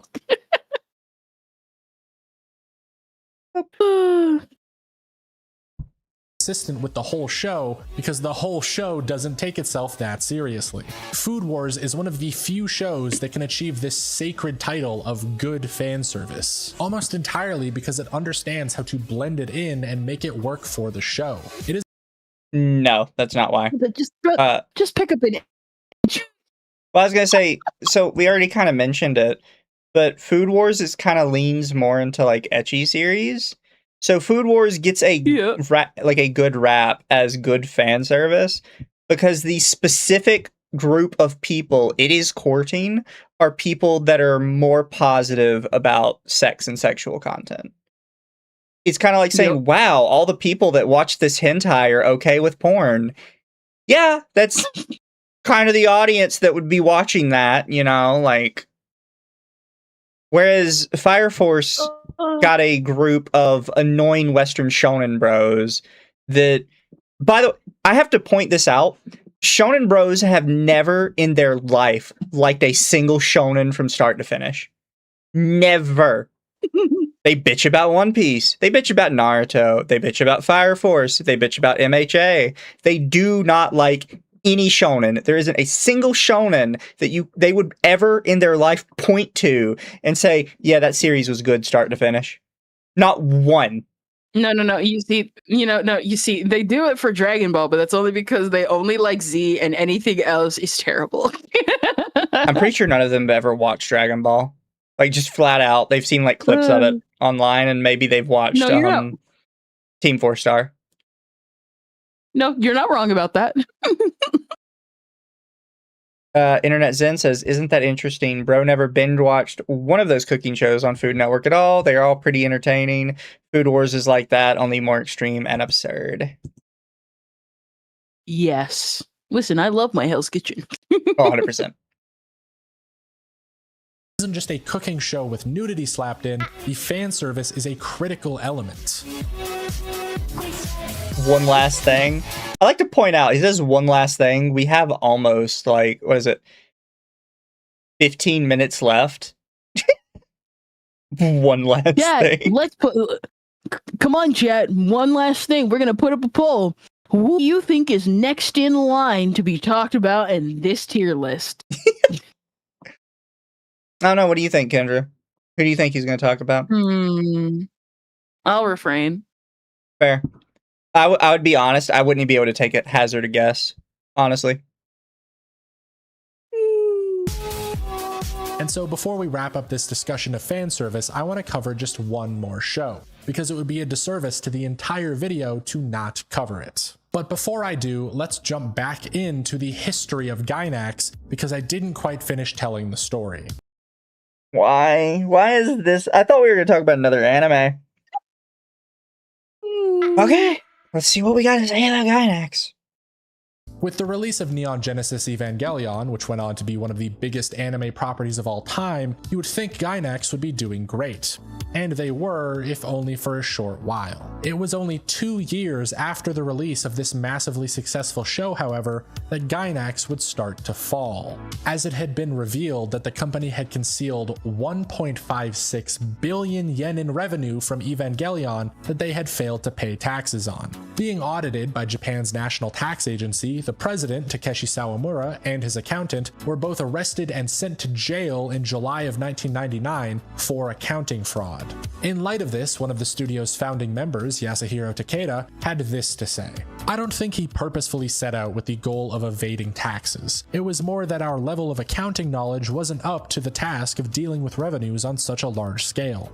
And all of this is very serious stuff, but I will also, he says it's very serious stuff. I genuinely don't care. Like, every time I have heard Japanese man arrested for not paying taxes, I've been like, am I supposed to be mad at him? Like, oh no, he kept money from the government. How could he? I'm more mad at the government for putting them in jail every time I hear about this shit. Like, when they arrested the guy who did Log Horizon for tax evasion, I was like, let my boy out. My series needs to be finished. Like, I genuinely don't care that they didn't pay taxes. Thank you, Noir. I'm really tired of people not understanding fan service. I'm still waiting on the greatest fan service ever. Guts killing Griffith. that quote is kind of funny, you got to admit. Like, I don't know, maybe don't run a major company if you just kind of forget how to do taxes sometimes. You're genuinely an idiot, by the way. Because the guy is correct when he says, I don't think they were prepared to handle money of, like, such large amounts. Like, you need to understand, Evangelion was huge. Like, huge. Like, we still talk about it today on the regular huge. I have no doubt in my mind that they genuinely did not understand how to properly report their earnings when it got to such big numbers, given how big the team was. This is a team that for one of the episodes, they drew the shit with crayon because they didn't have money. Like, I don't doubt that they genuinely had no idea what they were doing when it came to, like, funds. Like, it's complicated. And that's why, like, even I, like, just for my YouTube stuff, I go to an actual tax person. So I'm like, yeah, I'm not going to fucking risk it. I'm just going to go to a tax person and let them do. Somebody even said this happened to the Power World devs. Yeah. Like, it's when you're a small studio and you blow up really big, suddenly you're like, I have like $1 million. How do I report this? Yeah, how much of it do I report? What counts as, like, business and what counts as, like, paying my people? Like, what is all of this? Thank you, Tella. It says, and then you have Dragon Half, which only had 2 episodes because the guy making it was arrested for having crack.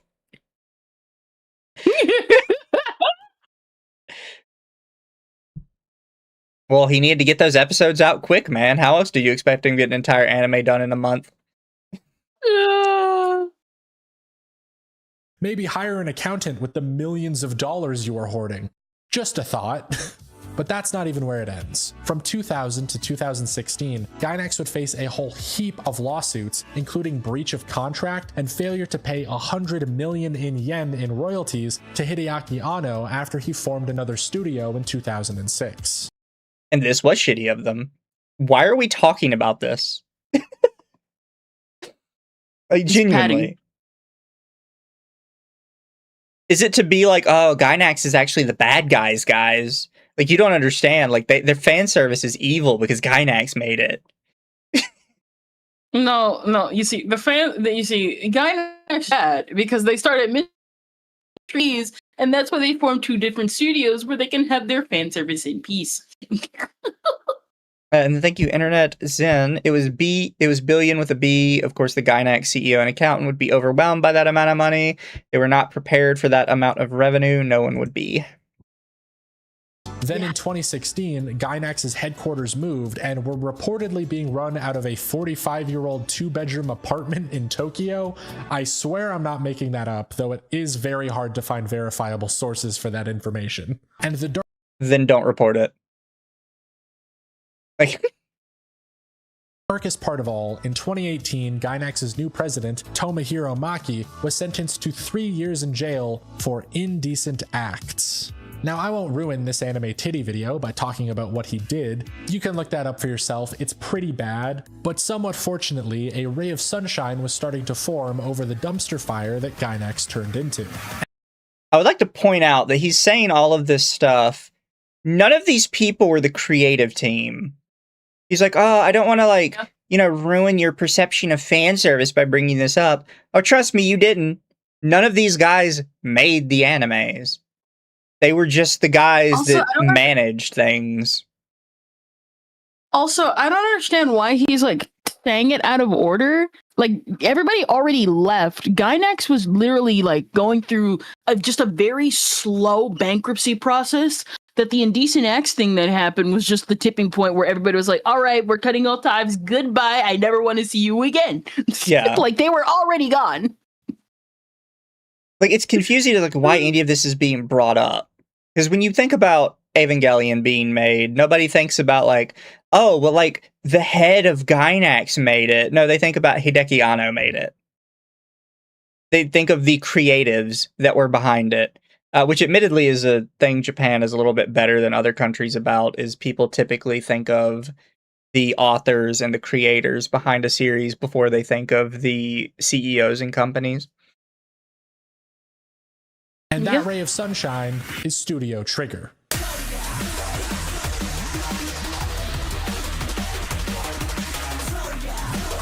And also Kara, Hideaki Anno's new studio, but this is a video about anime boobs, not Evangelion. What? So we're just not going to bring up the fact that Kara was the one that made Me? Yeah, we're not. We're going to leave that one to the ether. To be fair, I'm glad he doesn't talk about Me, because I feel like he'd make it some shit about it's about guys that like anime. Because there were so many takes about Me that was no, you don't understand. It's just guys that really like anime. It's calling them out. No. No, it's about people with addictions that are really fucking deep into it.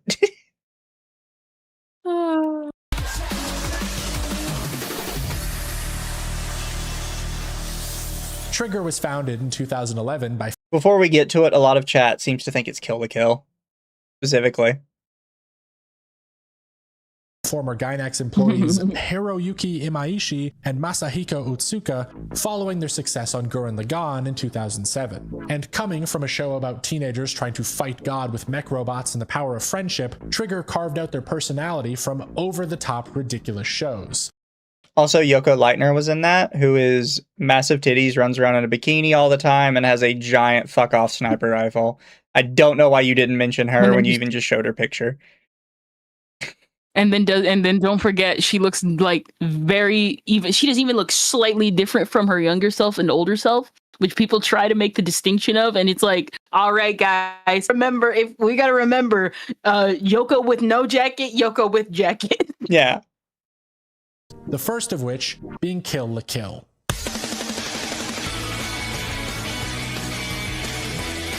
Why do you do the mild spoilers thing? This is a 40-minute video. If people are watching this shit, they're not going to care about spoilers. Just spoil it, dude.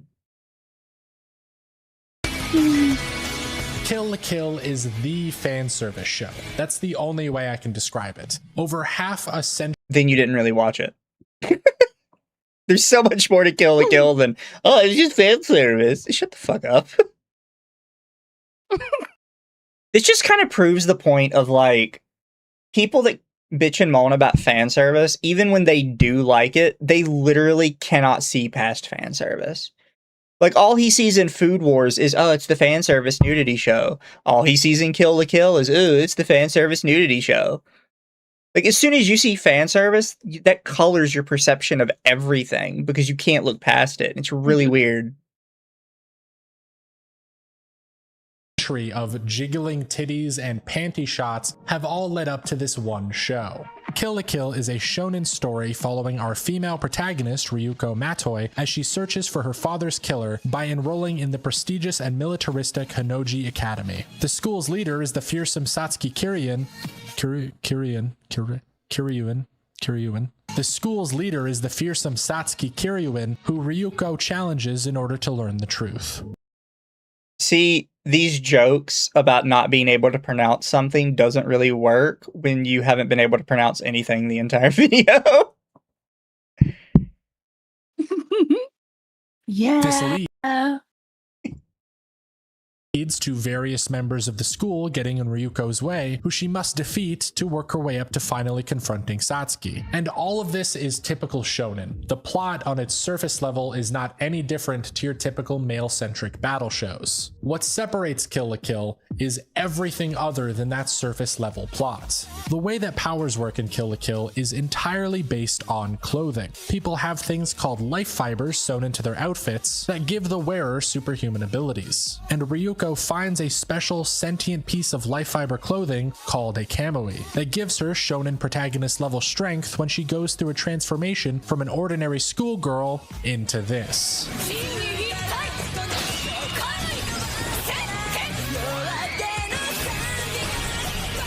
Now this is a lot. It's a magical girl transformation very similar to Cutie Honey from back in 1973. And just It's kind of not.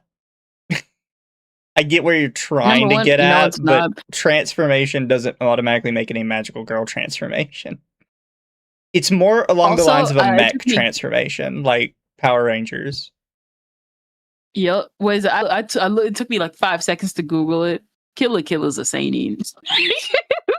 Yeah. And as somebody else pointed out in the comment section, the reason why Kill la Kill is the way it is because it's supposed to be a homage also to Sukeban shows, which is basically boss girls. Yeah. Just boss gang girl, Yankee girls. But you know, because we don't have any knowledge, let's just come up with everything in a dream real quick. More in line with Sailor Moon. No, like, trust me, watch enough of kind of Power Rangers or Kamen Rider mech transformations, as well as like new Gundam introductions, like when a new Gundam is like entering the battlefield, and then put that side by side with Ryoko's transformation. It is a lot more eerily close to mecha intros than it is to magical girl transformations, and I think it is kind of because that's their thing, is they're a lot more mecha focused than they are like magical girl. If you've watched enough magical girl series, you will pretty much, like what Mizu said, you will be able to like tell like, oh, this is not, like, you may find elements of it, like the glowing part. That's about where the similarities end. Yeah, there's like it's not just the way the transformation is, although that is a part of it. It's also the way like the camera does the shot. A really good example is a lot of magical girls especially like to do the kind of whole rotate around the character thing, which a lot of mechas won't do, because mechas prefer like sharp angles for whatever reason, whereas magical girls prefer like smoother camera motions.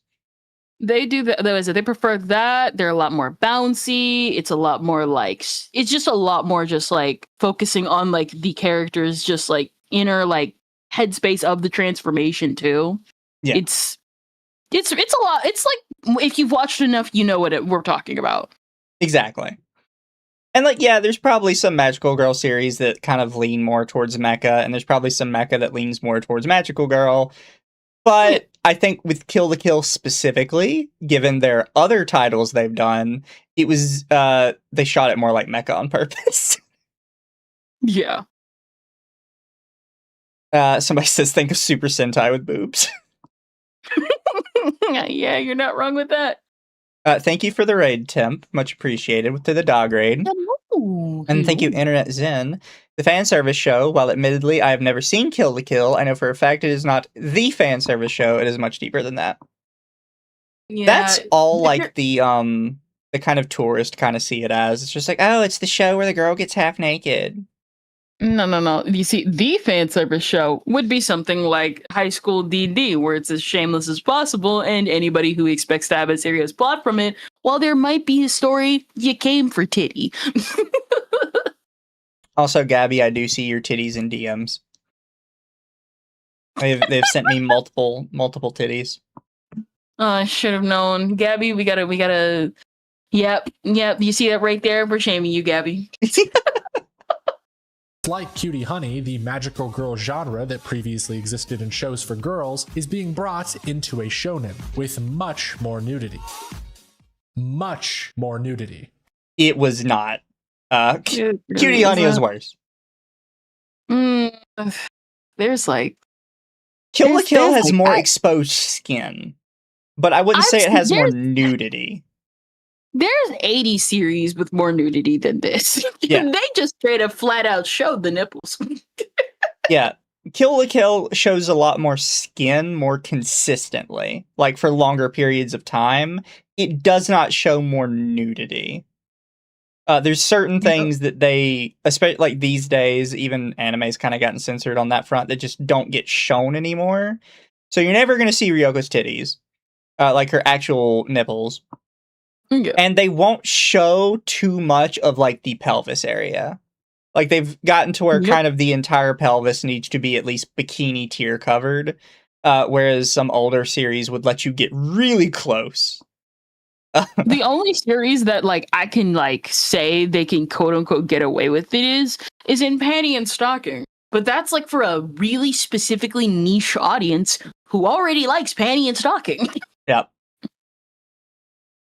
And that's the point, because a lot of people, when they first see Ryoko's transformation, or Satsuki's transformation, since she has similar powers, are immediately taken aback by how ridiculous it all is. These are teenage girls. They're fighting in outfits that make lingerie look like a burqa in the most ridiculous, over-the-top battle sequences that show off every part of their body that the animators can think of. This must obviously be a show for horny men and nothing more than that. Except it is more than that. Kill la Kill is purposefully overloading the sexualization. Even outside of the main character's outfits, you've got constant sex jokes and ridiculous camera angles and an entire faction of people that are literal nudists. That is blatantly insane. But even more than, say, Food Wars, which uses the fan service as part of the plot, Kill la Kill is a plot about fan service. It's literally about all this. This sexualization is the main story. I just find it weird that you're talking about this now, but you completely skipped over the actual fan service episode of Fire Force. There's also the fact that, again, with like Kill la Kill, it's like, do people just not remember what like coming of age stories are? Oh, they 100% don't. Like that's the whole point of Kill la Kill is like get this, being a teenager is awkward and scary. Yeah, he And hasn't. Ryoko like Well, I was hoping he'd mention it at some point, but a huge part of like Ryoko's thing is, despite the fact that she's like half naked when she battles, she is deeply embarrassed all of the time about it. we don't mention that part. This is a feminist show. Powers in Kill la Kill all revolve around clothing, and the way in which the main character overcomes other people's powerful clothes is by fighting in basically the nude in her kamui. She's initially forced into wearing it because it's sentient and attaches to her against her will. Throughout the show, however, she bonds with it and starts using it of her own volition. She becomes empowered by it. The main villain, on the other hand, wants everyone to wear specific clothing as a form of control. This clothing is the tool in which they exert their power over others by giving them abilities through the life fibers, but also taking away their free will. And the main faction of people fighting this oppression are literal nudists. They shun the clothes and their oppression, instead becoming empowered by their lack of clothing. And if any of this isn't coming together yet, the title of the show, Kill la Kill, comes from Japanese wordplay on how the words for wearing clothes and killing someone are pronounced the same. Kill la Kill literally translates to dressed to kill.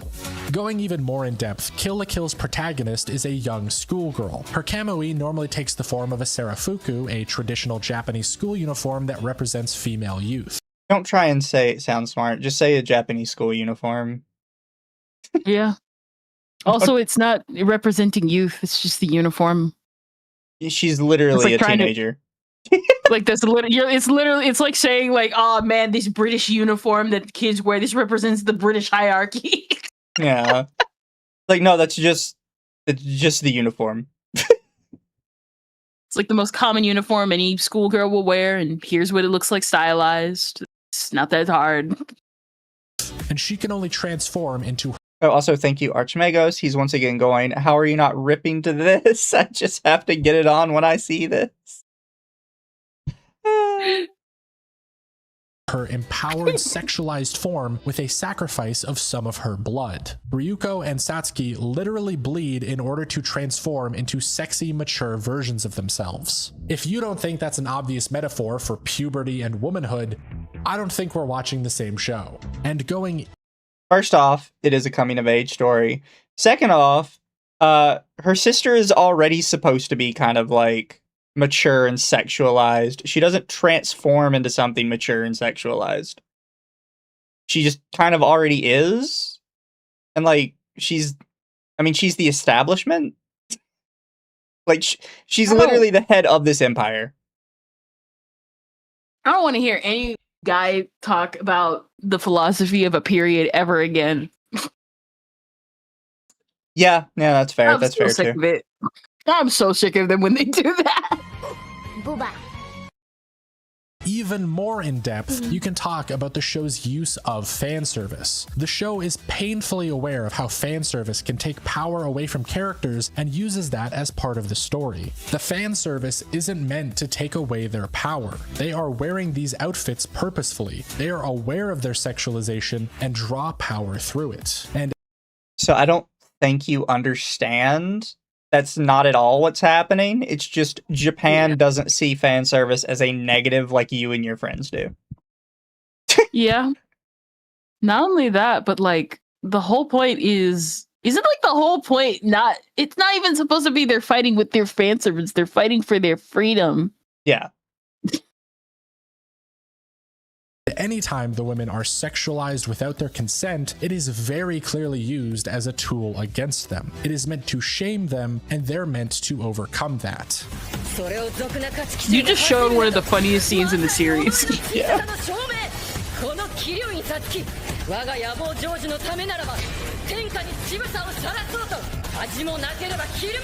Whereas again, going back to Fire Force, every element of fan service with Tamaki is against her will. It is constantly being used against her, and as such, severely undermines her character. In Kill la... I don't think you understand. In Kill la Kill, like, Ryoko doesn't like the sexualization of the suit for most of the series runtime. Like, we just had like 3 shots of Satsuki with her like tits emerging, and I just can't take it seriously. Yeah. But like, I don't think you understand kind of what you're talking about when you say this. It's like, oh, well, you know, it's empowering when she does it, and then it's disempowering when somebody does it to her. It's like, no, when she does it, she doesn't find it empowering either. It's like, it takes a very long time in the series before she's finally like, you know what? I'm kind of okay with how I look, you know? Which is a part of her story. It's part of her arc. Oh. Until at the very end of the series, like, she's completely butt naked and she's like, you know what? This is fine. I just like the fact that we just had 3 shots of Satsuki with her tits growing larger and larger. But you see, that's different from Tamaki, who she's having a very serious scene right now. And she's like on Shinra's back. It's like, how am I supposed to take this seriously? But you see, when Satsuki does it, it's supposed to be a part of the plot, and it's supposed to be a humiliation. Tit grows larger 5 times the size of her face. Yeah. Also, thank you, Internet Zen. Did bro just pixelate some of the more tame shots in the anime? This is so repressed, it's painful. Get this tourist out of here. He has, like... He's pixelated, like, very weird scenes, and then not pixelated others that were probably worse. I don't understand where he's getting at with this. And then Toa says periods are very important, otherwise we'd be endlessly awash and run on sentences. Kill, there is no attempt to use the fan service to reduce the female characters to sex objects. And the show is very... Yes, there is. Constantly. One of the you have liter- no idea what one you've of the watched. one of the literal shots he showed was, so this is the one scene I do know about Kill la Kill, is literally when Satsuki, not Satsuki, when Ryoko literally has her, like, pants pulled down because they're trying to chase the uniform, and the dad of, like, the other character and her brother and dog are flying by. And it's like, I think it, like, happens 3 times back to back. Every time they get close, they get a nosebleed and then just cause a traffic accident. And it's funny every single time. It doesn't service the plot. They could have gotten the uniform already, but it's really freaking funny. Yeah. I genuinely don't think he knows what he's talking about. It's one of those things where it's like, I like Kill la Kill, so the fan service in it has to be good. careful in making you aware of that. So the whole of Kill la Kill, even further than being about clothing, is a show about female empowerment. It's about young girls. I wouldn't say coming of age stories are about female empowerment. It's just a coming of age story. Yeah. Like, I guess you're specifically empowering that one kid to come of age. That's not how I would describe it. And I know that's not how you mean it either. You're talking female empowerment from like a feminist perspective. Trust me, that's not what they were going for. Becoming women and choosing to take power from their sexualization instead of letting it control them. And it's a show about fan service. It's a satire of the entire trope and a story. No, it isn't. Stop using satire. Stop saying that. We need to strip satire from some of these people's vocabulary because no, every single time something is a homage to something, y'all like, guys, I think it's a satire. This is the best thing in my life and the only thing I will watch for life. Why is there titty on every other screen? Oh, it must be a satire on, you know, how there are breasts and things. Literally, the interviewer of literally from the director of Kill la Kill. We need more fan service because fan service will save the world. I hate when these people say satire. You don't know what satire means. Oh my god! About its use in media. Trigger is very explicitly questioning the audience's motivation for watching lewd scenes. Oh. The studio is questioning why you would watch lewd scenes. No, they're not. Some of those artists were drawing those scenes one-handed. Shut the fuck up. Again, we need more fan service because fan service will save the world. By the way, Trigger would go on to fight for the absolute rights of getting back panty and stocking, and you can argue that the new season is way more lewd than the previous. Oh, 100%. There's like one of the first episode is like just a constant upskirt half the episode. Yeah. Oh my gosh. It's putting the Demon Sisters in maid uniforms was absolutely necessary for the plot. Light at you to ask you why you enjoy this. It's fun to watch Satsuki fight in her ridiculous outfit, and yet when she's getting sexually assaulted by her mother, suddenly all the nudity isn't that appealing. I mean, it doesn't get more. That doesn't mean it's questioning why you like nude women.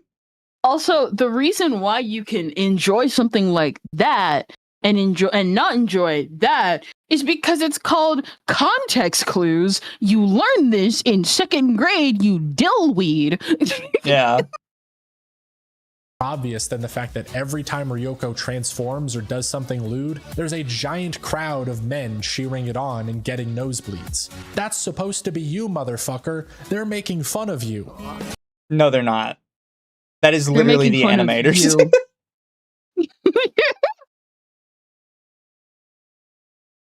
This is what kills me when we watch like a lot of these guys is you don't understand that anime doesn't like you. You're like, no, anime actually doesn't like anime fans. It's like, no, they like anime fans. That's why they keep making this. Do you really think they made an entire series with nothing but naked teenage girls because they hate people that like naked teenage girls? This anime is so blatant that this one character in the corner straight up has nipple eyes. Yeah. I didn't even notice that till you pointed it out. That is horrendous looking.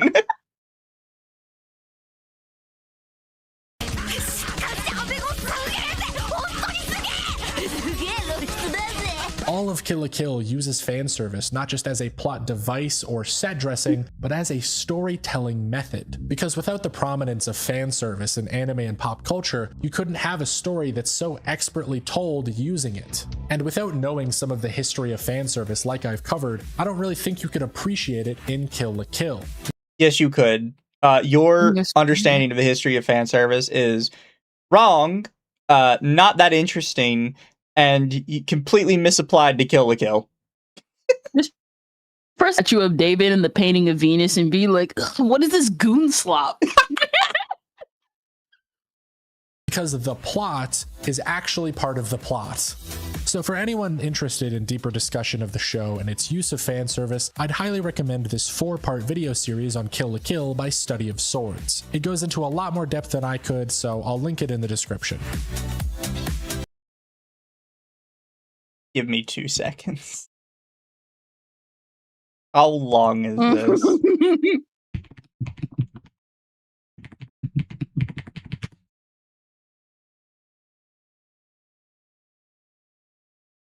Videos.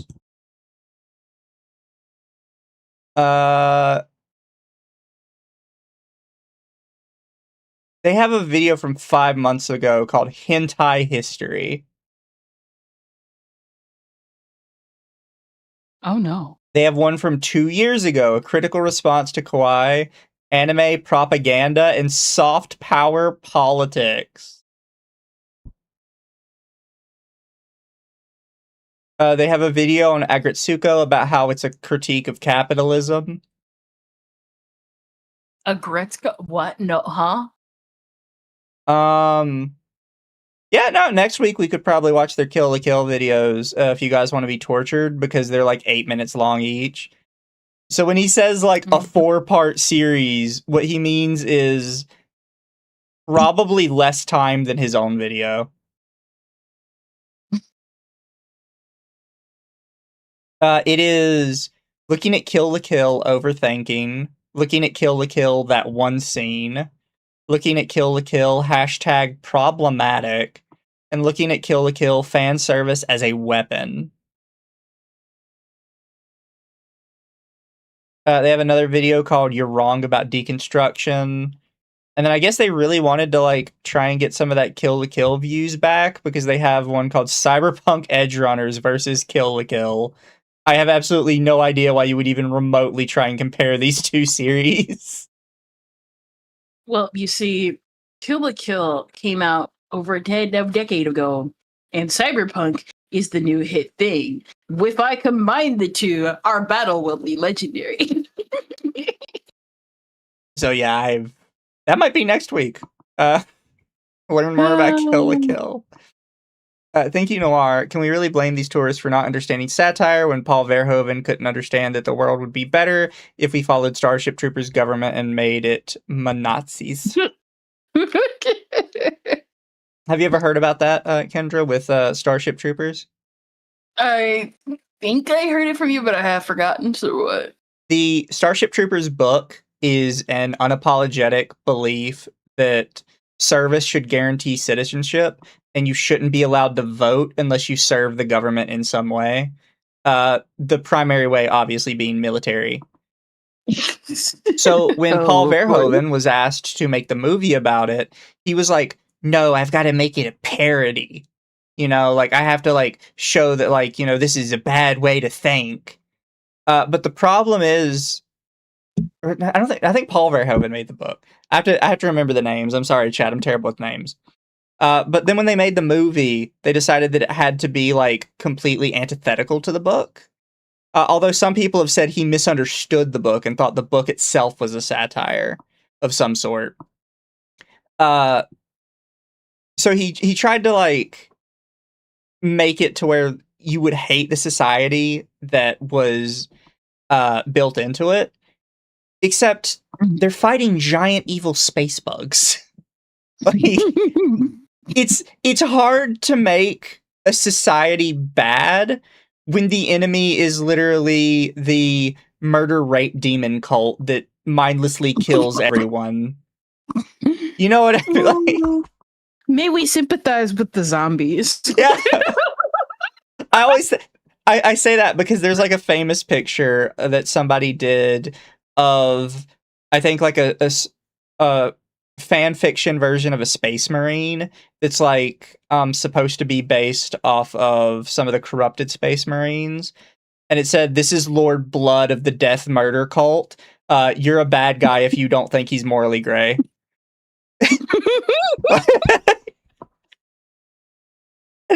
That's unironically what they tried to do with that, and it's, you guys don't know what like satire is at all. Or you put it in a place where you physically cannot satirize it. And I genuinely think that's how it is with Kill la Kill 2, because like, you think Kill la Kill is satire? How many times can they put Ryoko in a half-naked wedgie before you're like, is this a joke or are they actually getting off to this? Like, how many episodes in of her getting stripped does it take before you're like, huh, I don't think it's a joke. I think they actually just think it's hot. Satsuki, quite literally just every girl in the series, and with the exception of the essay scene, because again, you would know that if you took your first grade English class, but because context clues are lost on a lot of you for wanting to sound as smart as possible, yeah, I'm just gonna have to deal with that in my life.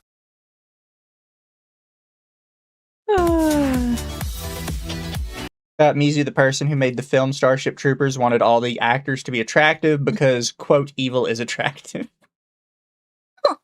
Dumbass. I mean, considering how people act nowadays. So with this video, I think I've looked at every possible angle I could cover fan service in anime from. You really did not. You looked at titties and more titties and more titties, and you concluded that these titties were less problematic than those titties for no real reason. And then just didn't even bring up any male fan service whatsoever outside of Food Wars. Yeah.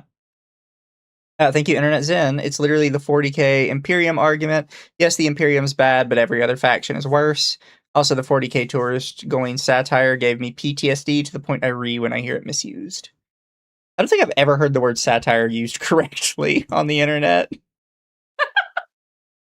Looked at its history, where it came from, and why it's so popular. And we've seen some bad and great examples to help us understand if it can be used well or not. And hopefully this all highlights the complexity of the topic. Fan service might just be boobs and butts and horny manga authors on the surface, but it can be so much more than that. And like any element in a piece of media, its inclusion and how it's used are very important. Because there are... Actually, this relates to what we talked about last week, because I think he's another one of those people that at the end of the day, he actually thinks fan service is just any sort of nudity. And he doesn't understand that fan service is specifically in presentation. For those of you who missed our last week one, the guy saw a scene where there was implied nudity off screen in Evangelion, and he's like, and that scene was fan service. You didn't see anything, but it was fan service. And it's like, well, no, it wasn't. That's not what fan service is. And these are the type of... Oh, sorry, you go. Well, no, it made me and Kendra realize, like, he genuinely believes that the concept that nudity might be happening is fan service. Yes. That kind of sounds like what he's getting at now.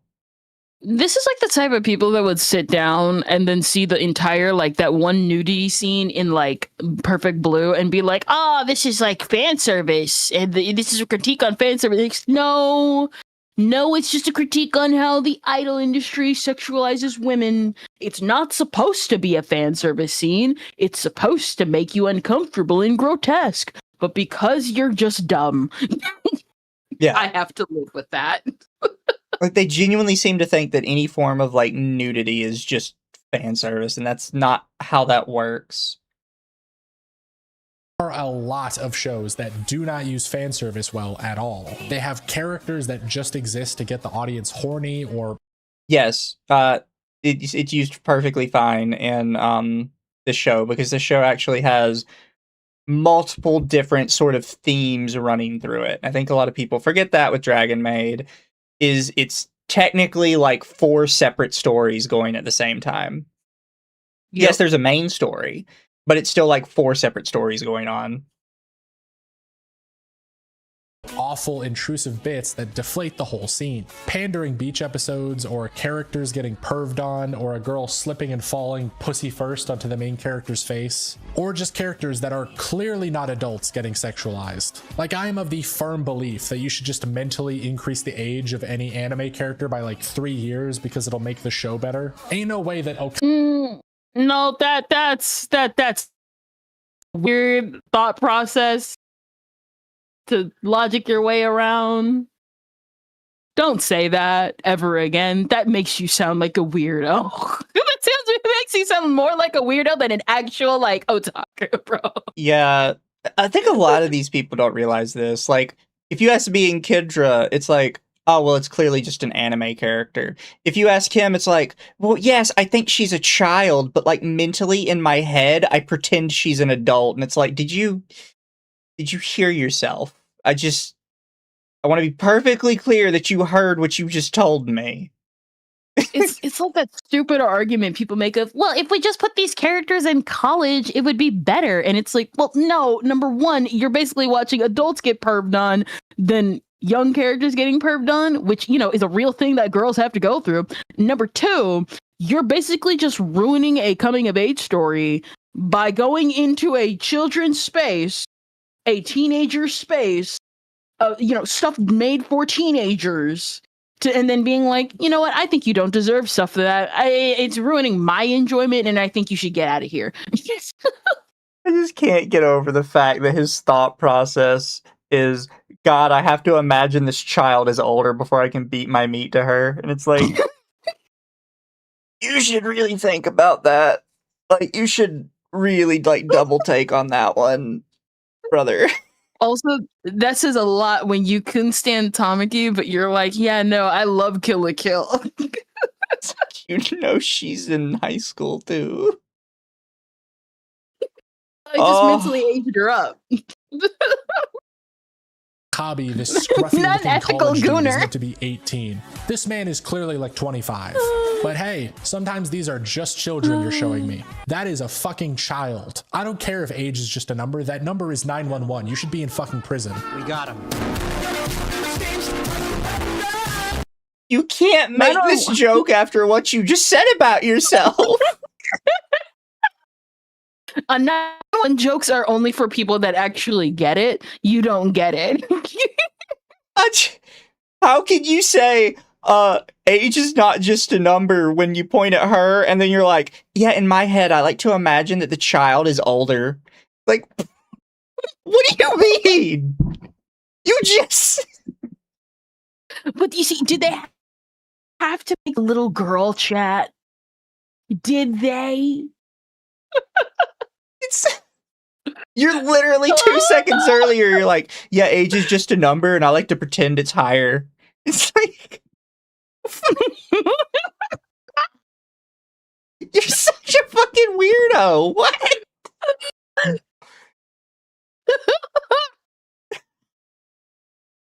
Oh my god. Oh yeah, yeah, all the cast of Food Wars is underage. Yeah. Oh. I think fan We're service will never we're so go doomed. away. And I think instead of people complaining online about this has too much or this show is ruined because of it, we should instead ask ourselves, how could it be done better? It's fine to include adult content and sexuality, you just have to include it in a good way. You know, make sure the fan service fits the story and its characters. If you want to be lighthearted, add all the sex jokes and pervy moments you want, but if you want to be serious and dark, get the boob jokes the fuck away from there. See, you're saying that in reference to the earlier Fire Force scene. Fire Force is not a serious anime. Like, oh, if you Yeah. want your anime to be taken seriously, they don't want to be taken seriously. What are you Quite talking literally, about? Quite literally, the ending of Fire Force is like, stop taking me seriously. Or just make the Literally, whole Toriyama got a hold of Dragon Ball one final time and was like, I am making all the jokes I want, and then I'm saying goodbye. Literally only came back because he hated Dragon Ball Evolution. show adults, so Oh my no God. single character feels like their inclusion is just for eye candy. Include adult themes or nudity into the plot, or include it in the storytelling in some way. If you're already gonna show me bouncing boobs, you can at least make them feel not out of place. I don't want the show You need to understand that by You need to- your definition of fan service, it would no longer be fan service. Because if you remember, his definition of fan service was like shit that's for the fans that has no value in regards to the plot. So by your own definition, you are just saying you don't want fan service anymore. Oh my gosh. He needs to just get a girlfriend. Yeah. Or buy one. I hate to say it, chat. There's plenty of Japanese companies that sell them for like, $2K a pop. You can afford it. They even let you put it on layaway. Listen, if we went by this guy's logic, then we wouldn't have Rent-A-Peak going on right now. And I say we need to keep this anime as it is. show feeling like it's made for 12-year-olds up until the moment you show me softcore porn. Nobody was about to recommend interspecies reviewers before they saw a titty. What that tells me is Yes, they were. What are you talking about? Interspecies reviewers is not meant for kids. I think the funniest part is he says no one was going to watch interspecies reviewers before they saw a titty. Actually, at least both in the West and in Japan, at least 3 different studios picked it up, not knowing that there was titty in it. Like, what? At least 3 studios picked it up, not knowing it was a show about titty. So yes, people would watch it without titty. Not only that, but number one, the reason why people wouldn't pick it up is because, get this, the show about titty probably makes them feel uncomfortable and they just don't want to watch it. Yeah. Like the whole point is you are literally expecting a show like Interspecies Reviewers to be taken seriously. Yeah. Literally about a bunch of dudes heading to a bunch of brothals. This is like asking And fucking a for, bunch like, of monster high school girls. This is like asking for a high school DD to be taken seriously, or freaking To Love Ru to be taken seriously. I'm not taking these seriously. It's freaking high school DD. Quite literally, the DD title stands for double D's. Thank you, Noir. Interspecies Reviewers is my favorite comedy of the last decade, unironically. No, I don't doubt it.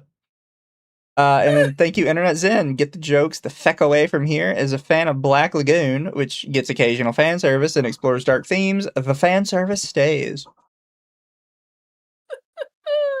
is that the fan service Oh my doesn't God. fit. It feels out of place in the show. You've got to match the level of maturity, or else don't consider putting the fan service in there in the first place. Fire Force was never meant to be mature. It's literally battle shonen for teenagers.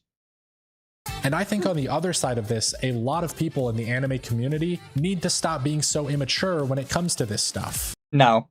Fuck off. Brother, you are that person in the room right now. You're talking to yourself. Thank you, Hurtbox. The show about titty has titty in it? How could this happen? This guy probably. It can be pretty insane the amount of mental gymnastics people pull to try and convince themselves that titties in television are inherently shameful. This anime is trash and so am I argument people make to try and infer that every show with nudity in it is dumb male pandering is awful. I hate it. Because That's not what that. You're That's not what mixing that two phrase different- means. It's not what that phrase means, and you're mixing 2 different people. When people say animation, so am I, it's making fun of the people that already hate them, like you.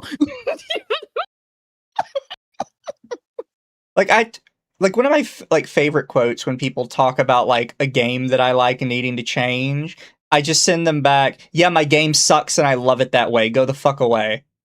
Like, that's not me genuinely saying the things I enjoy suck. That's me being like, yeah, you know what? You're right. It does suck to you. Now leave me alone and don't touch it. It's more of a defense mechanism than anything. Yeah, he doesn't realize he's the butt end of the joke. Oh my No, just the gosh. process of showing skin does not preclude an anime from being good or enjoyable for other reasons or even intellectual. It just means that it showed. Don't call it intellectual. Most of these are not intended to be intellectual. This is like people that get mad at like stories for not being like Gravity Falls, and it's like, brother, it's a slice of life for children. Oh my Stop expecting peak every time. That's the whole reason why these shows were popular. It's why studios don't take West seriously anymore. Thank you, Internet Zen. Stop being so immature when it comes to this stuff, said by the Gaijin, who's the most immature person in the room. Get gatekept. Unfortunately, this doesn't gatekeep them anymore. They just watch it and complain about it the whole time. It's like, just pick up some. I'm like saying to someone who, again, I'm into niche stuff that doesn't have fan service or actually does talk about it in the plot and take itself seriously. You're just dumb and don't know how to use Google. Yeah.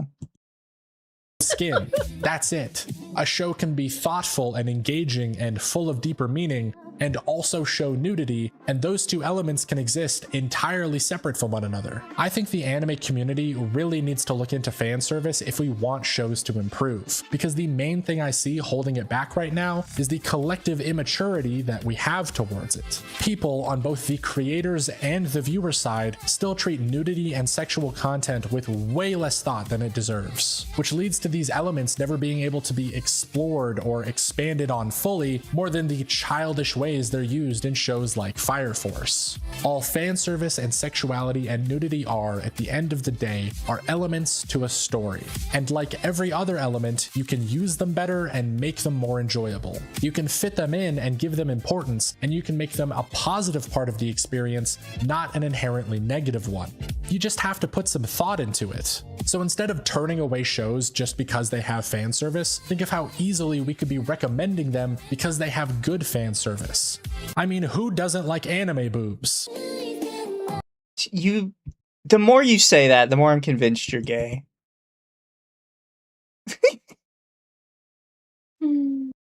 Like, every single time he's like, who doesn't love boobies? Like, I kind of feel like you don't. Made a 40-minute video about why I hate boobies, except these boobies, but this boobies, and these boobies too. Like the entire. Oh my gosh. Every time you say it, it's just like, I feel like you're a little gayer each time. Just slightly. I'm just so confused because like like again, if you don't like fan service, that's fine. But like, this is easily avoidable if you like used Google to go out of your comfort zone. If you were willing to pick up anything shoujo or josei, but none of y'all will ever do that because that's apparently a hurdle in and of itself. Oh, 100%.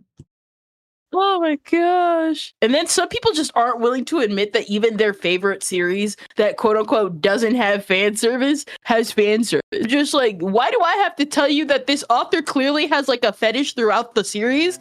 And then suddenly everybody's like, oh, you know what? I actually finally see it now. And to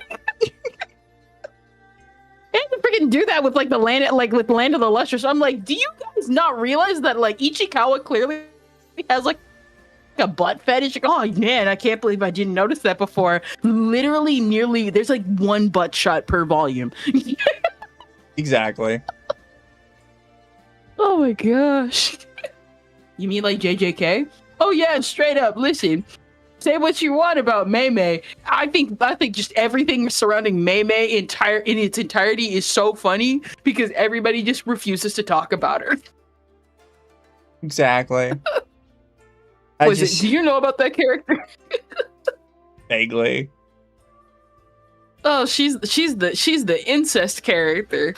I still will never forget how one person was like, man, this girl in JJK is hot. I wonder why nobody talks about her. And they just uploaded that one clip from DBZA, a bridge, where it's like, oh. Even though incest is hot. And Miyazaki, why is half-breed Priscilla barefoot? Quote, I like feet. You think about it, like, they clearly liked feet in Dark Souls, because there's so many characters that run around barefoot. Oh my god. Especially the female, like, main characters. The Godfather. There's no reason why why there's like so much feet in The Godfather, and everybody acknowledges that it's a fetish. Suddenly, when you get to the animated characters, man, guys, I can't get this fiction from my reality real quick. I just can't stop jerking.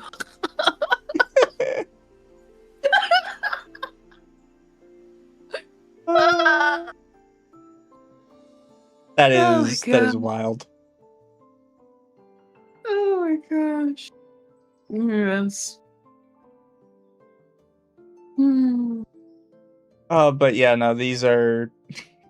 I can't with a lot of these people, honestly.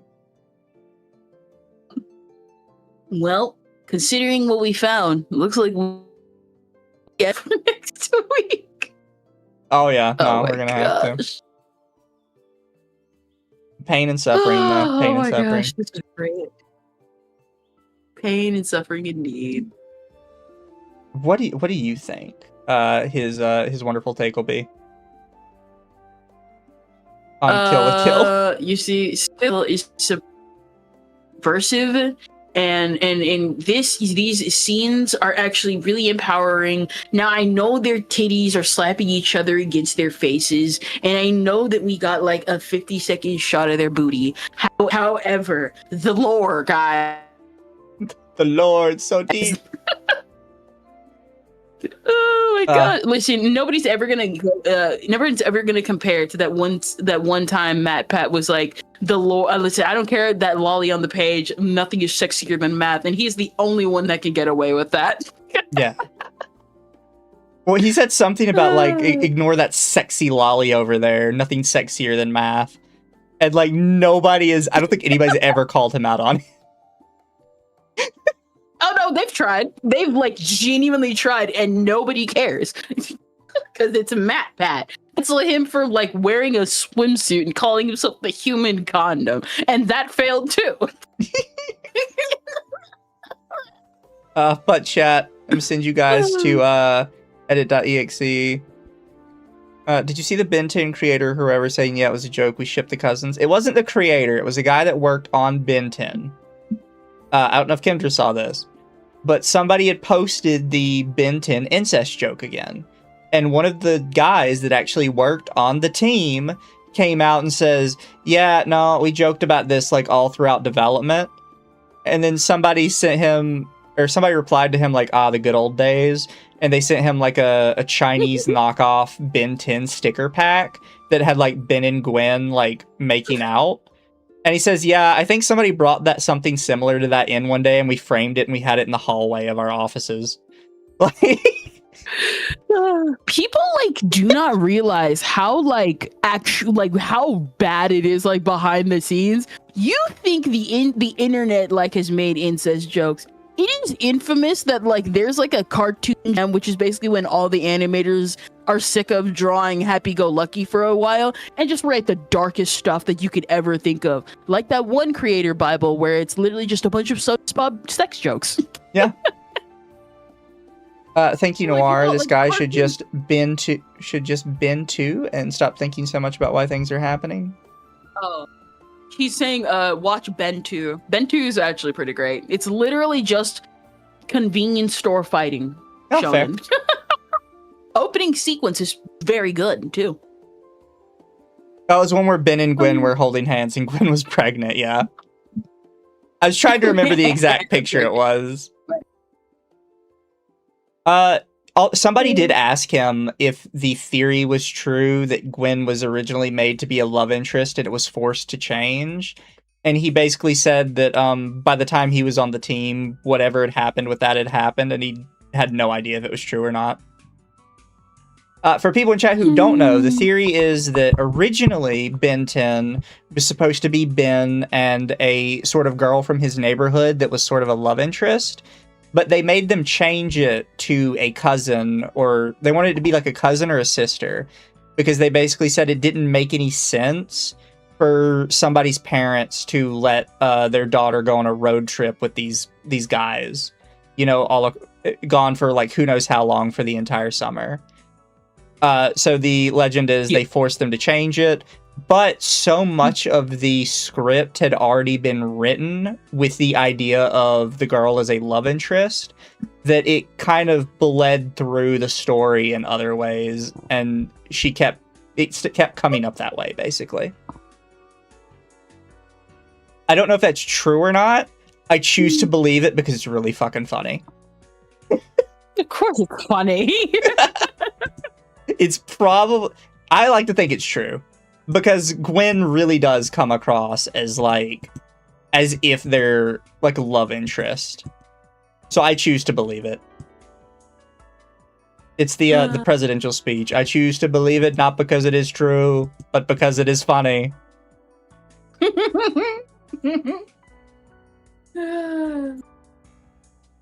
But chat, send you guys to edit.exe. I hope you're good for him, and I hope you guys have a great night. Thanks everybody for showing up and stopping by. I apologize for ruining all of your brains with this brain rot, but somebody needs to experience it with me and Kendra. Listen, I just love the fact that... Never mind. I want all this stuff to end. Get more media literate, guys. You remember, if you think you're media illiterate, remember people like to do this. Night, chat. I wanted to tell you guys, chat, I did get a new charger for the electrocutor, so I will copy Akko and do one electrocutor stream per week, but it will be exclusively gaming related.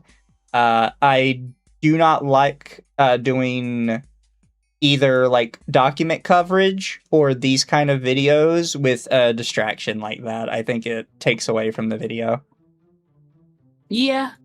But other than that, have a good one, guys. I will do it sometime this week. It'll be either Tuesday or Saturday.